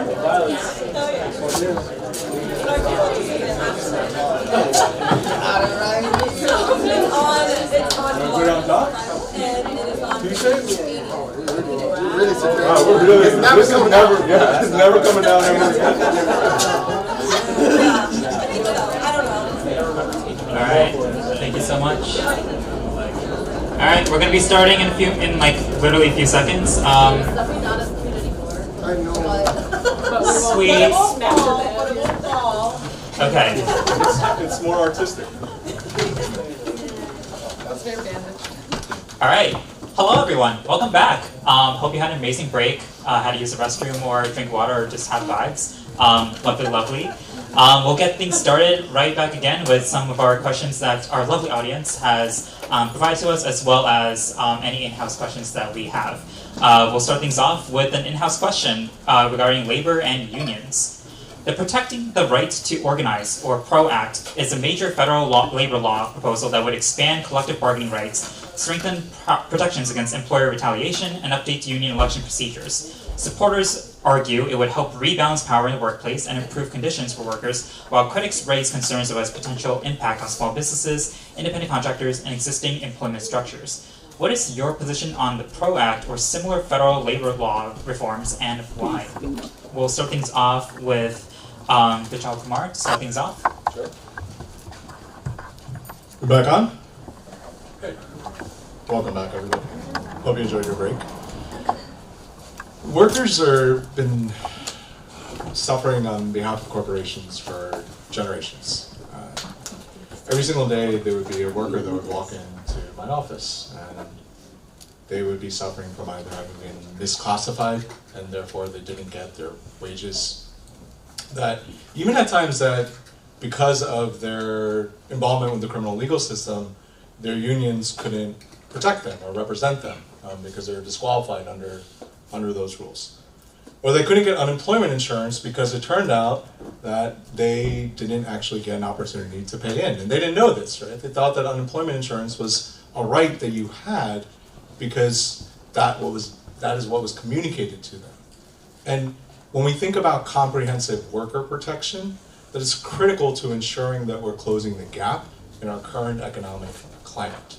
Yes, the PRO Act, absolutely. We need stronger unions, we need it easier to unionize, and we need to end the misclassification of workers that the ABC test will do for us. But we also need to recognize that 60% of workers today aren't in a classic W-2 salary position, and we need to be expansive in thinking about what worker protection looks like moving forward. Thank you so much. For President Antonio Reynoso. Yeah. So when we organize, we win. And that is something that we know here in New York City, but it's not like that in the rest of this country. There's a small percentage of people that are unionized throughout this country. And we need to start working to make it so that people can organize their legal right to organize across this country. But in different states, there are laws, like the right to work law, for example, that threaten us every single day. NLRB, the National Labor Relations Board, it's a very biased and conservative, depending on who the president is. It's not an independent system. So everywhere you go, you see issues with our ability to organize, and the PRO Act will help solve for those issues with a national opportunity. When I was working for ACORN, or NYCC, I was organizing childcare providers to be a part of the UFT union. They saw childcare providers as babysitters, and we saw them as early childhood educators. And in our work, after 9 months, they became a part of the UFT union. The first time I ever got arrested was after I got elected. My mom wasn't happy about that because 32BJ was fighting at the airports in JFK for a right to contract, for a contract. Every single time in New York City, we know if we organize, we win. We never lose. But it's not like that in the rest of this country, and the PRO Act will help solve for that and allow for a New York City environment for this entire country. Thank you so much. Assembly Member Valdez. Absolutely. So if you enjoyed that break, you probably love a union.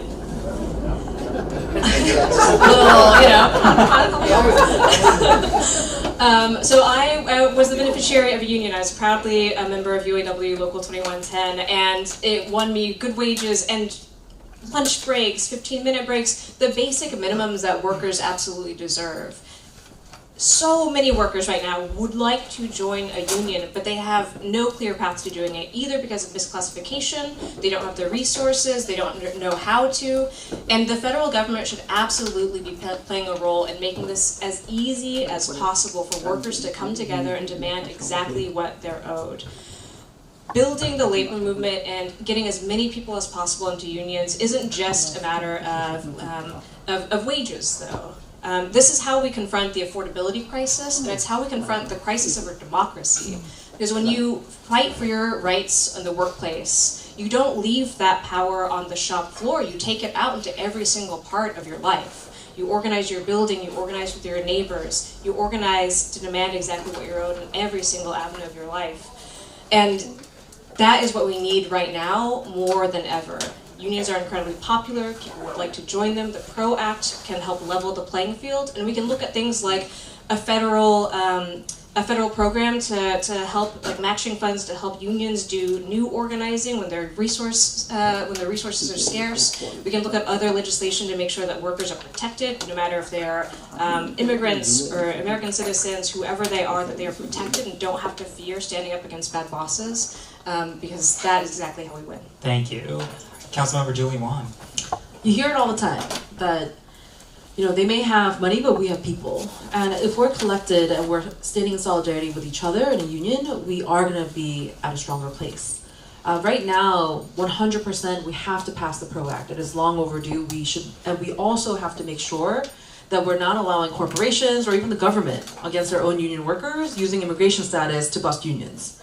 So if I were elected to Congress, I would introduce an Immigration Worker Protection Act to make sure that there's a federal firewall between wage theft enforcement and immigration enforcement, so that immigrants are not afraid to report stolen wages because they're not US citizens. So I know that unions have, again and again, they have been one of the strongest forces that have come out for Hands Off NYC, for No Kings. So I know that we're going to continue to work together, but I want to be hyper-focused on making sure that we have immigrant protections coupled with union protections, because we cannot allow the federal government, especially under this Republican regime, fascist regime, that we are allowing them to pit us against each other and allowing them to attack immigrant neighbors.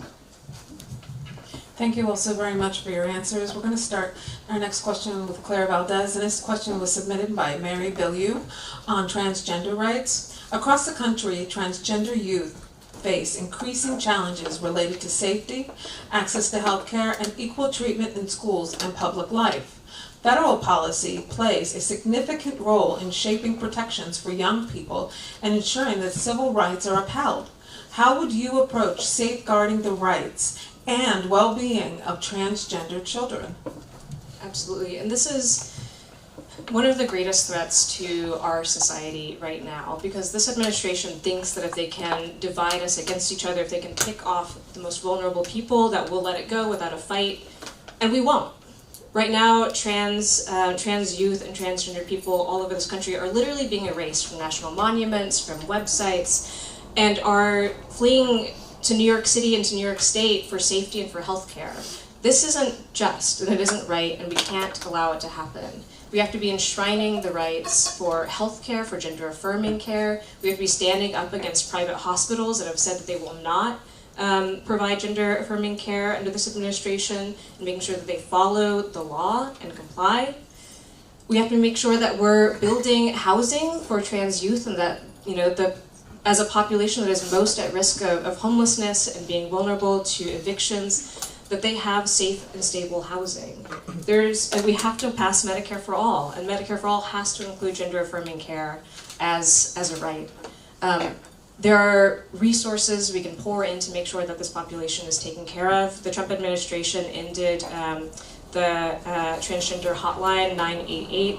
I was proud to stand with CWA workers who are being terminated in that fight, who are an absolute lifeline to transgender youth when they're at deeply dark moments in their lives. We have to bring that line back, and we have to make sure that we're giving the resources that we need to housing and healthcare and enshrining rights for all.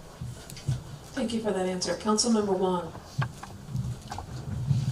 As we just talked about for labor rights as well, it's just incredibly horrific of what we're witnessing right now. We've had transgender youth who've come to my office heartbroken because they are no longer able to access the healthcare that they were once getting from NYU, right here in our city of New York. So we have to make sure that we fight back, and I think we have to make sure that we really understand that even if you yourself are not transgender, that you are being directly impacted. If not, you're directly benefiting. So for example, as a mother of 2 young toddlers, I prefer to use gender-neutral bathrooms because they're larger and it allows me to bring both my kids in because I have 2 boys and I'm a woman. And I know that even for our ADA accessible neighbors who say, I prefer to have gender-neutral bathrooms because my health aide is the opposite gender of who I am and I can't bring them into a woman's bathroom, but I'm on a wheelchair and it will make my life so much easier. So we have to make sure that we really understand how we all have to stand in solidarity together and fight for all of our rights together. And I think it's really disgusting of what the Republicans are doing right now. We have to make sure that we're not going back in history, we're moving forward in time, where people should continue to have access to care, especially for the whole entire lifetime, and we should just continue to make sure that there's full funding and that our hospitals themselves are not scared of losing funding by providing healthcare access to our transgender neighbors. Thank you so much, Public Defender Kumar. When we implemented holistic defense services at the Bronx Defenders, and then when I built the civil defense practice at Neighborhood Defender Service of Harlem, it was built with the recognition that there's intersectionality in all the issues and communities that we're talking about. When we were talking about immigrant communities, poor Black and brown communities, when we were talking about LGBTQIA communities, we're all impacted by the systems that our government failed to provide for people. Our local government failed to derive for people. They were the ones that were facing the consequences of a system that wasn't designed to meet their needs. That is why we built an institution that would actually do that, that would get them access to care, get them access to housing, healthcare, education opportunities, because those are the critical needs that all of our communities needed. This is exactly what we need to do as well for the transgender community. It's not just about ensuring that we are thinking about their rights, but it's about creating the tent that ensures that their rights are thought about when we think about whatever model of service we want to deliver. So when we talk about Medicare for All, we're thinking about it with that lens because it's about thinking about the intersectionality, and that's what I will make sure that we focus on, that they get access to healthcare, get access to stable housing, get access to education that they can actually afford. Thank you so much. And lastly, Borough President Reynoso. Thank you. Just thinking about the investment that the Republican Party and Trump has made into arguably the most vulnerable people in this entire country, which are transgender young people. In Brooklyn, we have a separate set of housing just for the high rate of homelessness that exists for transgender youth. That's the work that we're doing here. And what the Republican Party does very well is pit the people with little against people with less.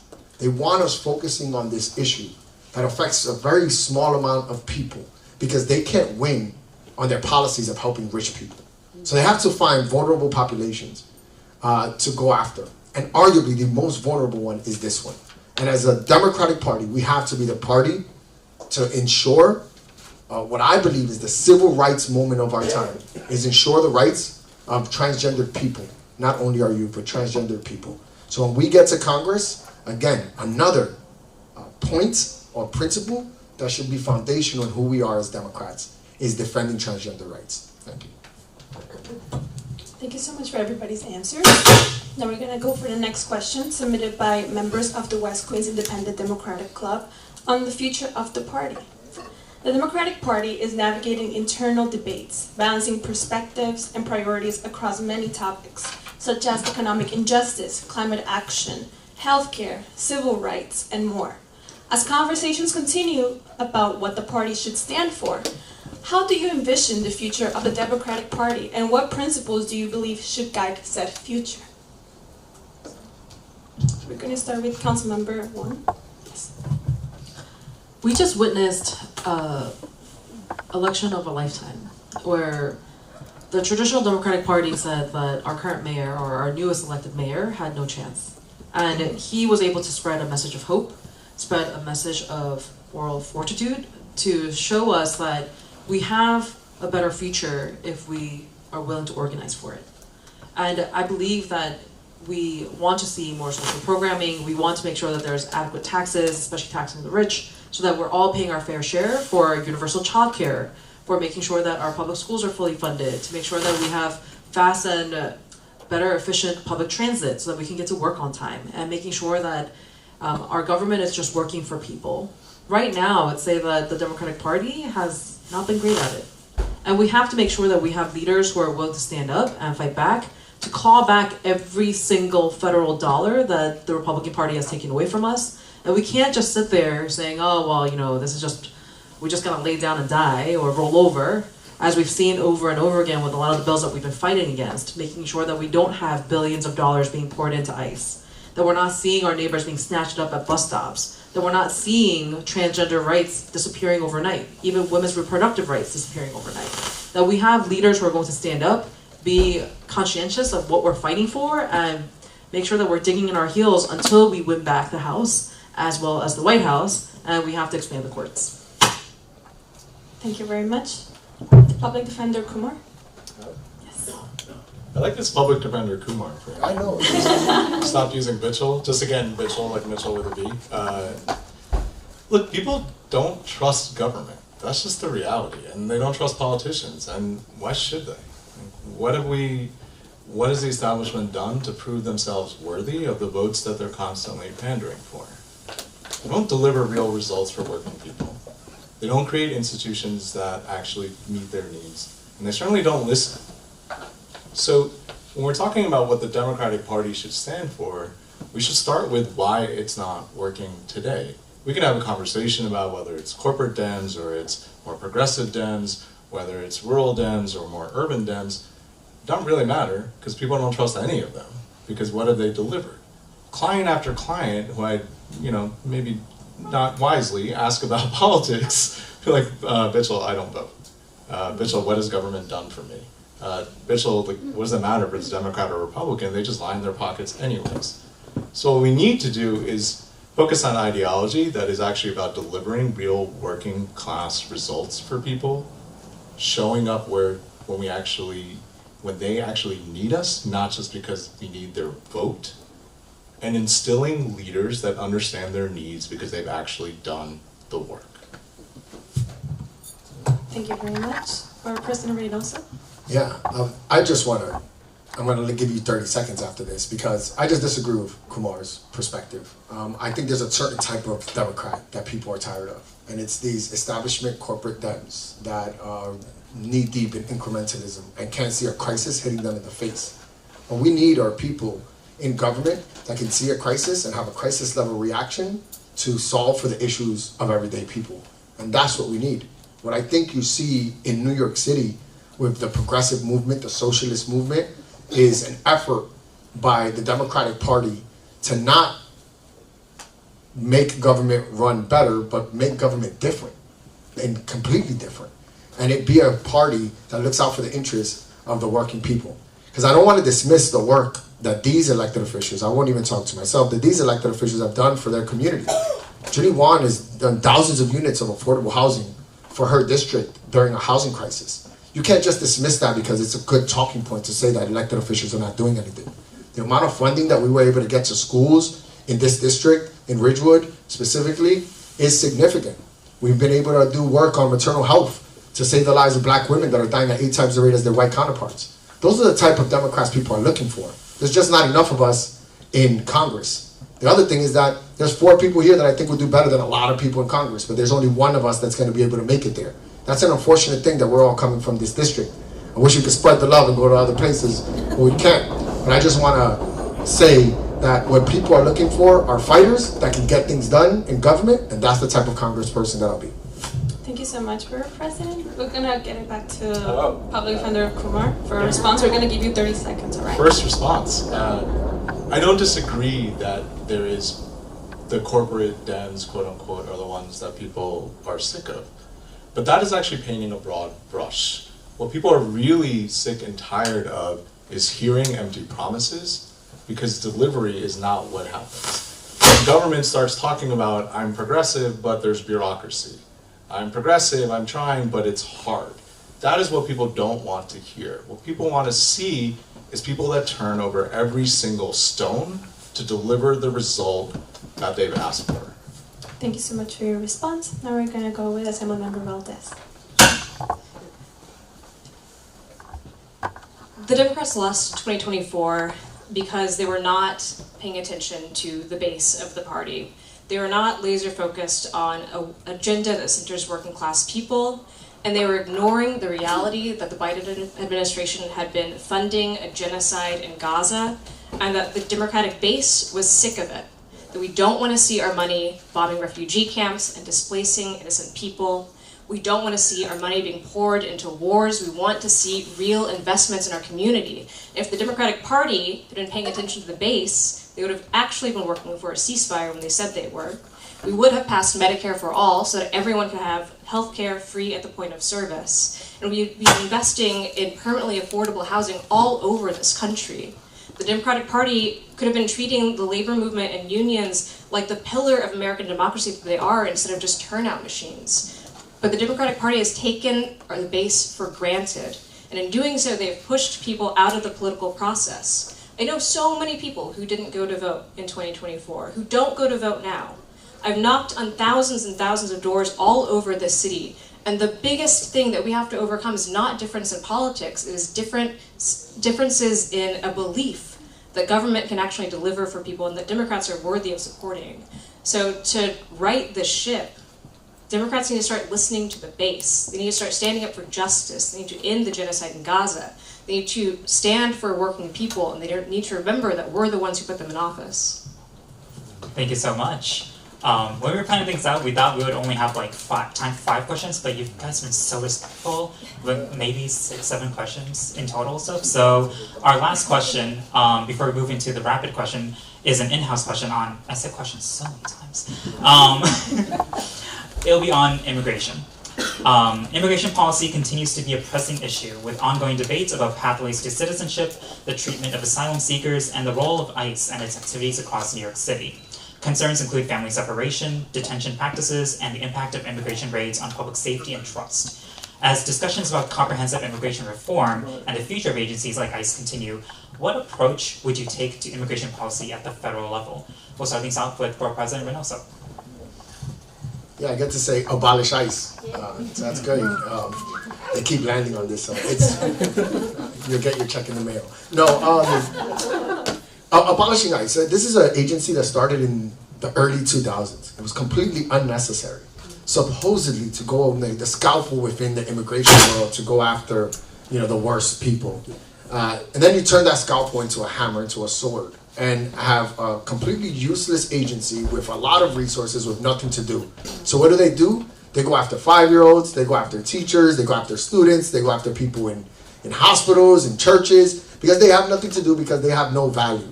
We have to abolish ICE. This is not a conversation that we should even be starting with. We've actually made it more mainstream.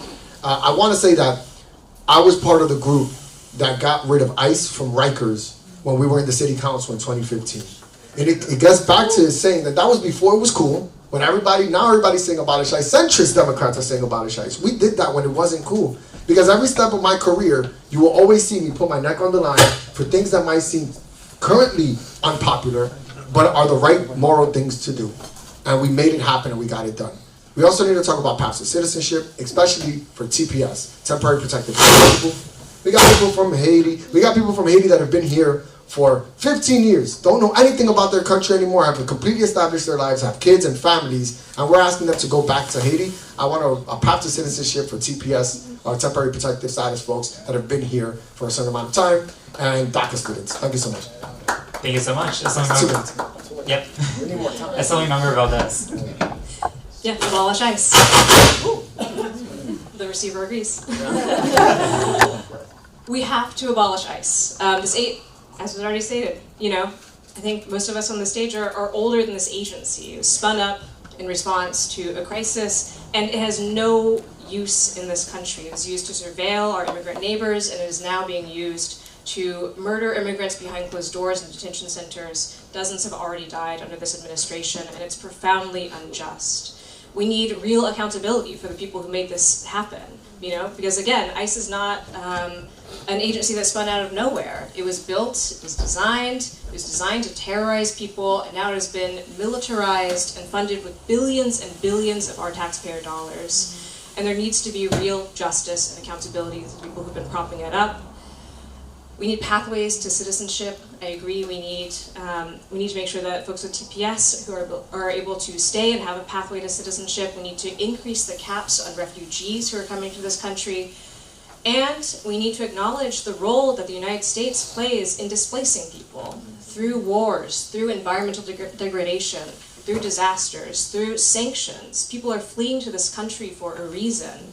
And we need to be advancing again a policy of cooperation, of global solidarity, and helping the people who we have displaced from their homes for all kinds of different reasons. But absolutely, we have to abolish ICE. Yeah. Thank you so much. Councilmember Wong. It took me over 10 years to become a naturalized citizen, for me to get my citizenship, and on average it costs most families over $20,000 to do that. And that means working multiple shifts for my parents. That meant me having flashcards with my mother in her 50s, trying to help her make sure that she passes her citizenship exam without her like urinating herself, because she was so nervous, because that one exam can mean everything for my whole entire family. Not only do we have to abolish ICE, but we have to end family separation. It's not okay that we're having conversations right now about birthright citizenship, or even for making sure that people who are naturalized, like me, that I can't afford to get arrested at 26 Federal Plaza, because I would be at risk of having my citizenship stripped from me as an elected official, even though I was there every single week, making sure that all of my constituents had court watch with them. Since taking office, I've opened up the highest amount of migrant shelters in the whole entire city of New York. I opened up 38 shelters, which means that at any given time, I have over 15,000 people who are currently undocumented living in my district, which is why I was the first elected official to make sure that we were working with CUNY Law to have free immigration legal services for every single constituent that walks into my office. And I've also trained every single neighborhood within my district with rapid ICE response, so that neighbors like you who care about our immigrant neighbors are willing to stand up, that you're there to protect them when you see ICE at their door. And that's what I'll continue to do. Because when you've lived through this heinous process, I came here after a fiscal collapse of my country. My parents had no other choice but to come here because of the financial collapse. My parents gave up everything they had, from being people who had white-collar jobs to becoming a nail salon worker, working at wineries as a warehouse people. People don't come here for just for dreams and vibes. People are coming here because they are trying to survive. Thank you, Julie. Oh, sorry, I forgot to look at the time. Okay, thank you. No worries. And last but not least, Public Defender Kumar. ICE was created after 9/11 to target people that look like me. That's why ICE was created. For 20 years, I have listened to community member after community member walk into my office. The first one saying, "Vigil, my husband did not come home last night. Do you know where they are?" And I would have to look and find them in an immigration detention center that was not in New York. It's in Harlingen, Texas, or it was in New Mexico, or it was in Arizona. Because ICE made sure that they took people as far away as possible from their family, from their loved ones, from their community, and from their lawyers, because they would give up. So when we're talking about ICE, abolishing ICE is great, but we need to dismantle the entire thing. It's not just the rogue law enforcement agency that we see running around the streets terrorizing our communities. It's the detention system, it's the surveillance system that is being created behind its back. And if we just pay attention to what's in front of us, we'll miss the whole point. Dismantle ICE. We need a real pathway for immigration status for the millions of people that live here in this country today. Look, it's great to give press conferences and talk about abolishing ICE. It's amazing to share one vote to make sure that we get ICE out of Rikers. It's a whole nother thing to sit at the kitchen table with community members every day for the last 20 years that have been targeted by ICE. Thank you so much. All right, that ends our question period. We'll now come back into rapid fire questions as well. These are basically questions that audience have provided, but basically we don't have time to go for a long, like, form kind of question. So in a few words, please. Should the federal minimum wage be increased? Yes or no? We can start with any. Yes. Yes. Yes.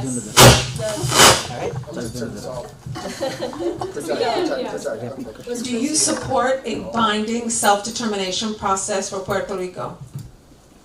Yes. Yes. Yes. Yes.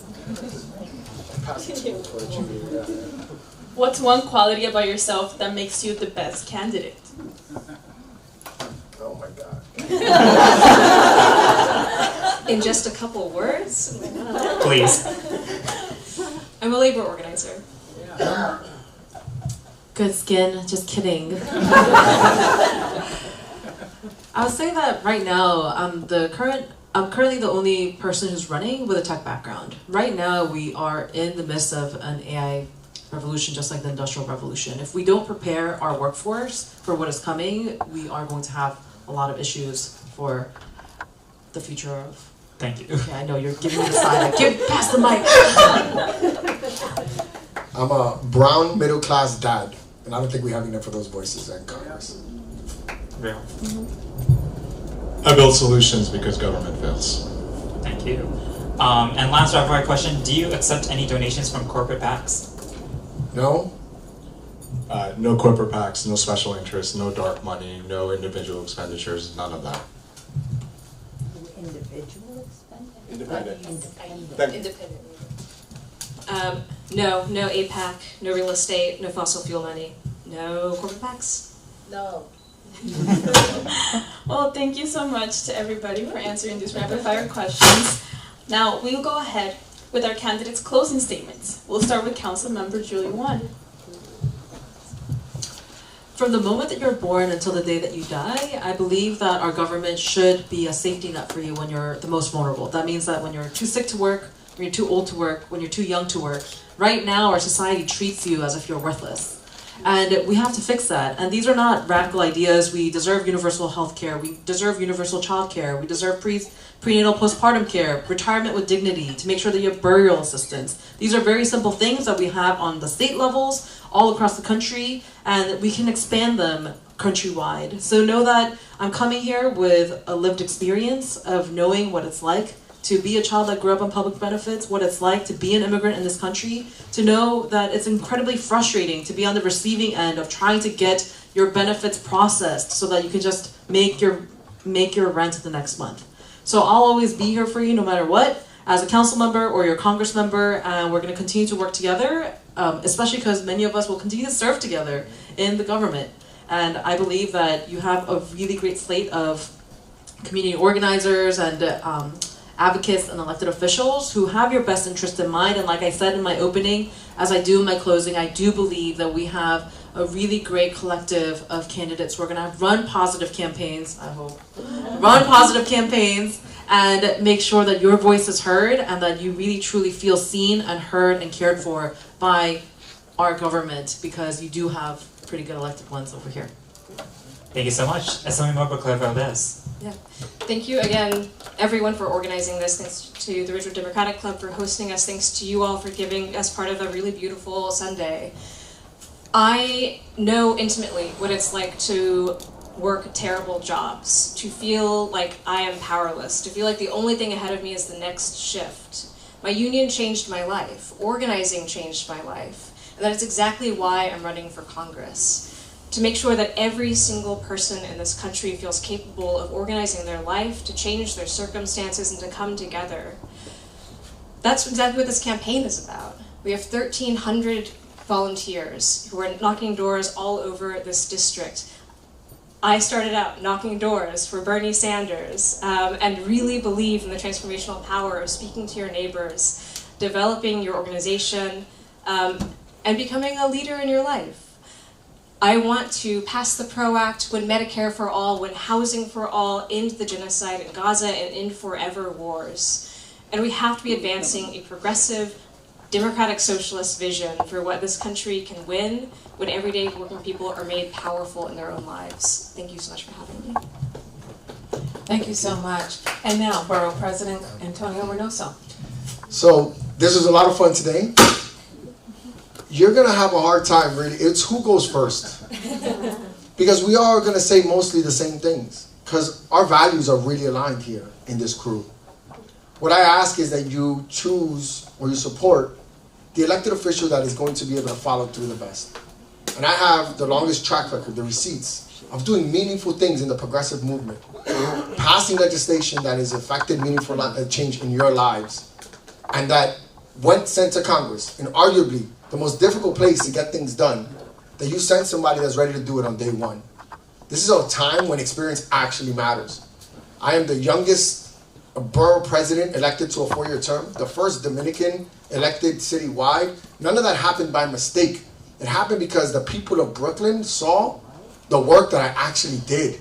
They didn't elect me because I say nice things. They didn't elect me because I had a cool slogan.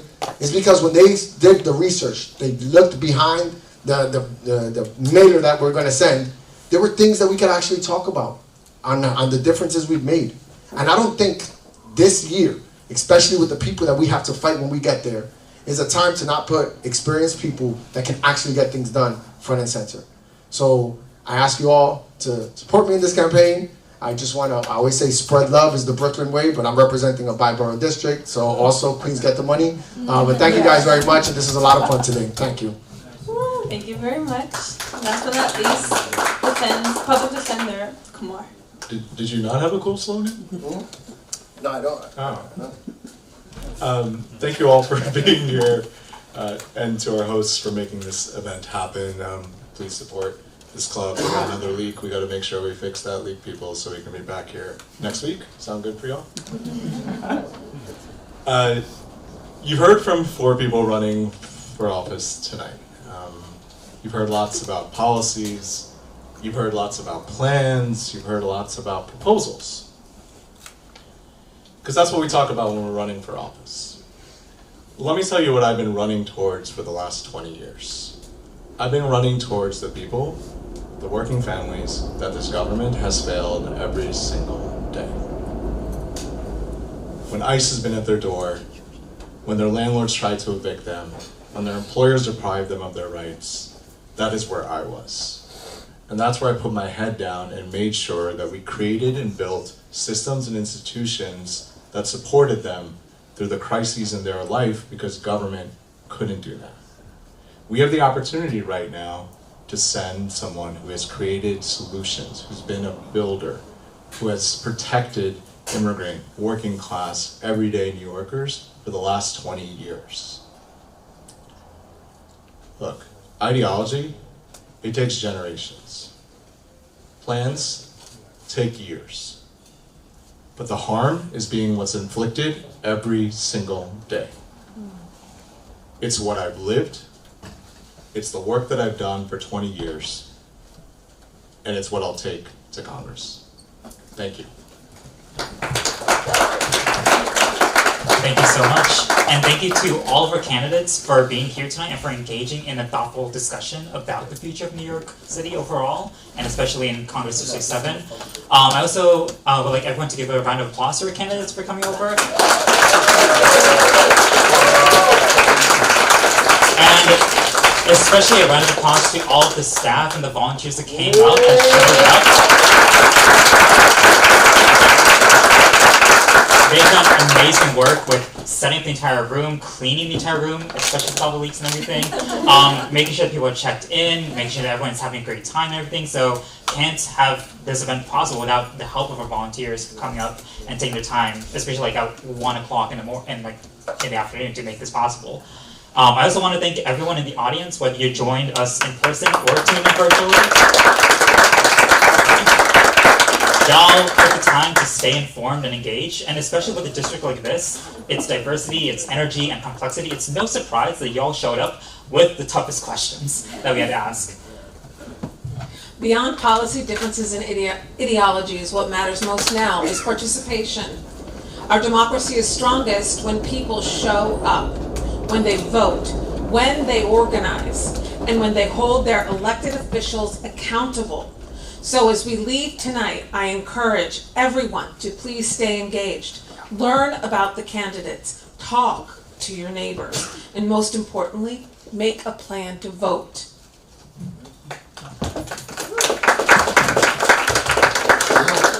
And I will wrap it all up, reminding everybody that Election Day is Tuesday, June 23rd, and polls are open from 6 a.m. to 9 p.m. New York City also does early voting, and that will be running from June 13th until June 21st. I am an early voter. I always vote on the first day of early voting, but I encourage everybody to do the same. Be sure to show up at the polls to cast your ballot for any one of these candidates, and bring your friends and family there too, or even vote by absentee ballot. Thank you again to our candidates, our partners, and everyone who made this Taxation site possible. Have a great evening and have a great and safe trip home.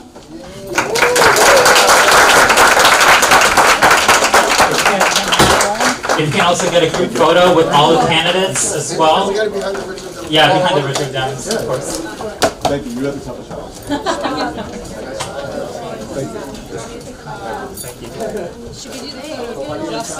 You all also have a really good job. Thank you. Sorry for the interruption. No, it's all good. Thank you. Let's do candidates first and then let's have yeah. So we'll have the group photo with the candidates first and then all the partners and staff and volunteers afterwards to join out the candidates in the photo. Just us? For now. Okay. There's more friends coming soon.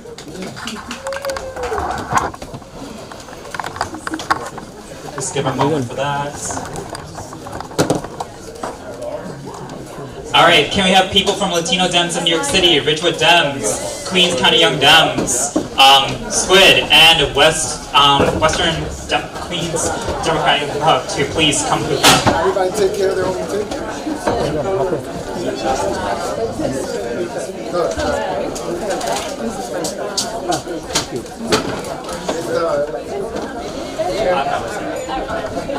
I'm flattered.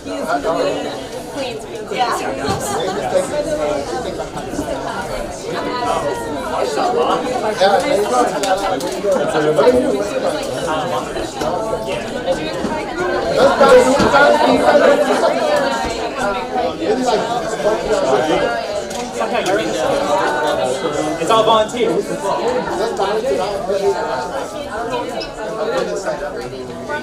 Anywhere. I was letting people sort themselves out. Yeah,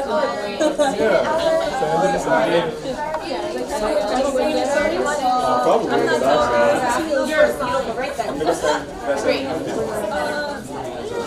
But then I'm gonna like walk people out.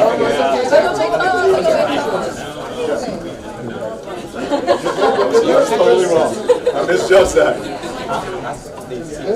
Do you guys see us on the corner? Everybody scoot in a little bit. Okay, there it is, but don't crush. I'm very excited.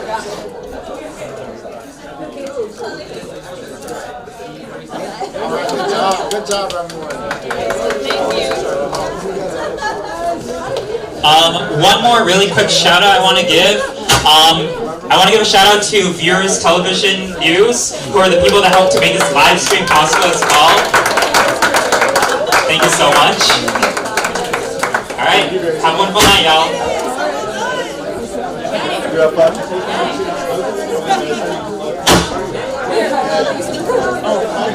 You said yes, of course.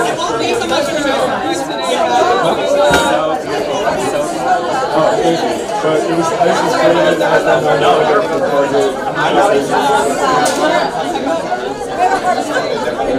I've been doing the nights for a long time.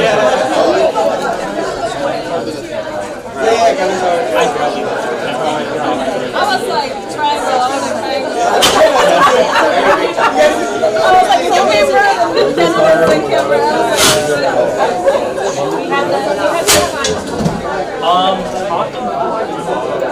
Take a break. Yeah, then we'll keep later on.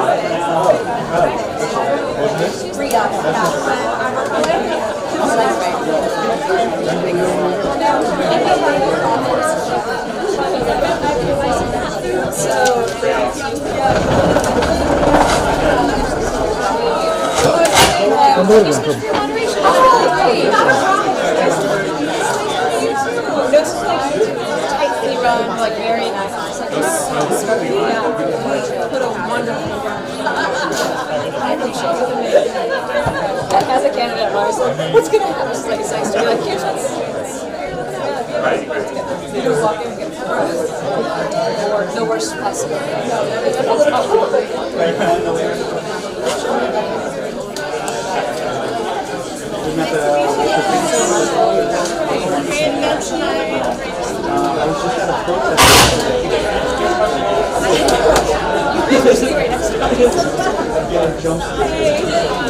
was at the Greenpoint protest. The Bushwick going back to I didn't know you were working on Julie. the towers, 60-story, 40-story. 3 big towers.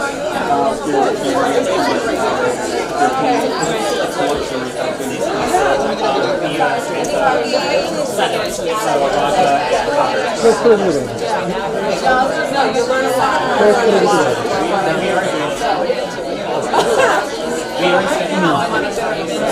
I was trying to my community. Oh my God, you just learned very turned so right now I'm at these jobs. I do have a soft video from a city agency, but I'm waiting for my salary before I get hyped up with the because, you know, I not only don't count my chickens before they hatch, I don't even talk about the chickens or the eggs that I have because I think it's not superstitious. I don't know, it's just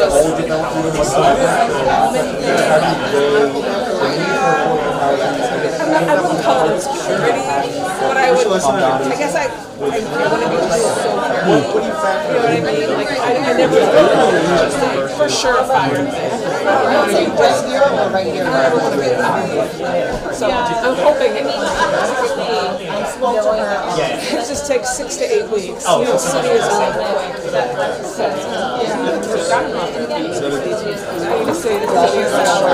Yeah, it's weird.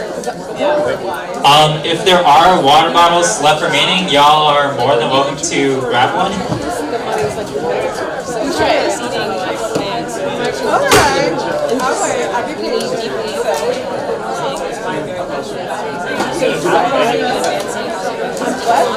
Oh yeah.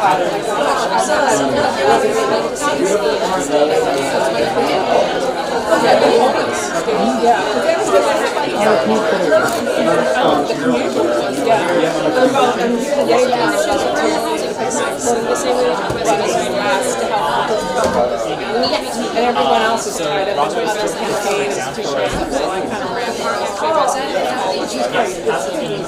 It's so organized. Everything seems so easy. I'm always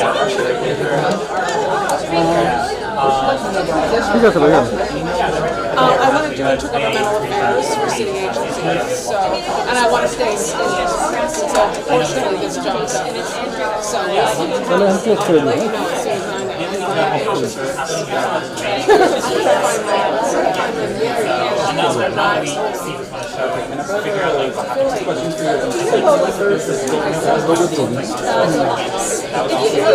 as I know.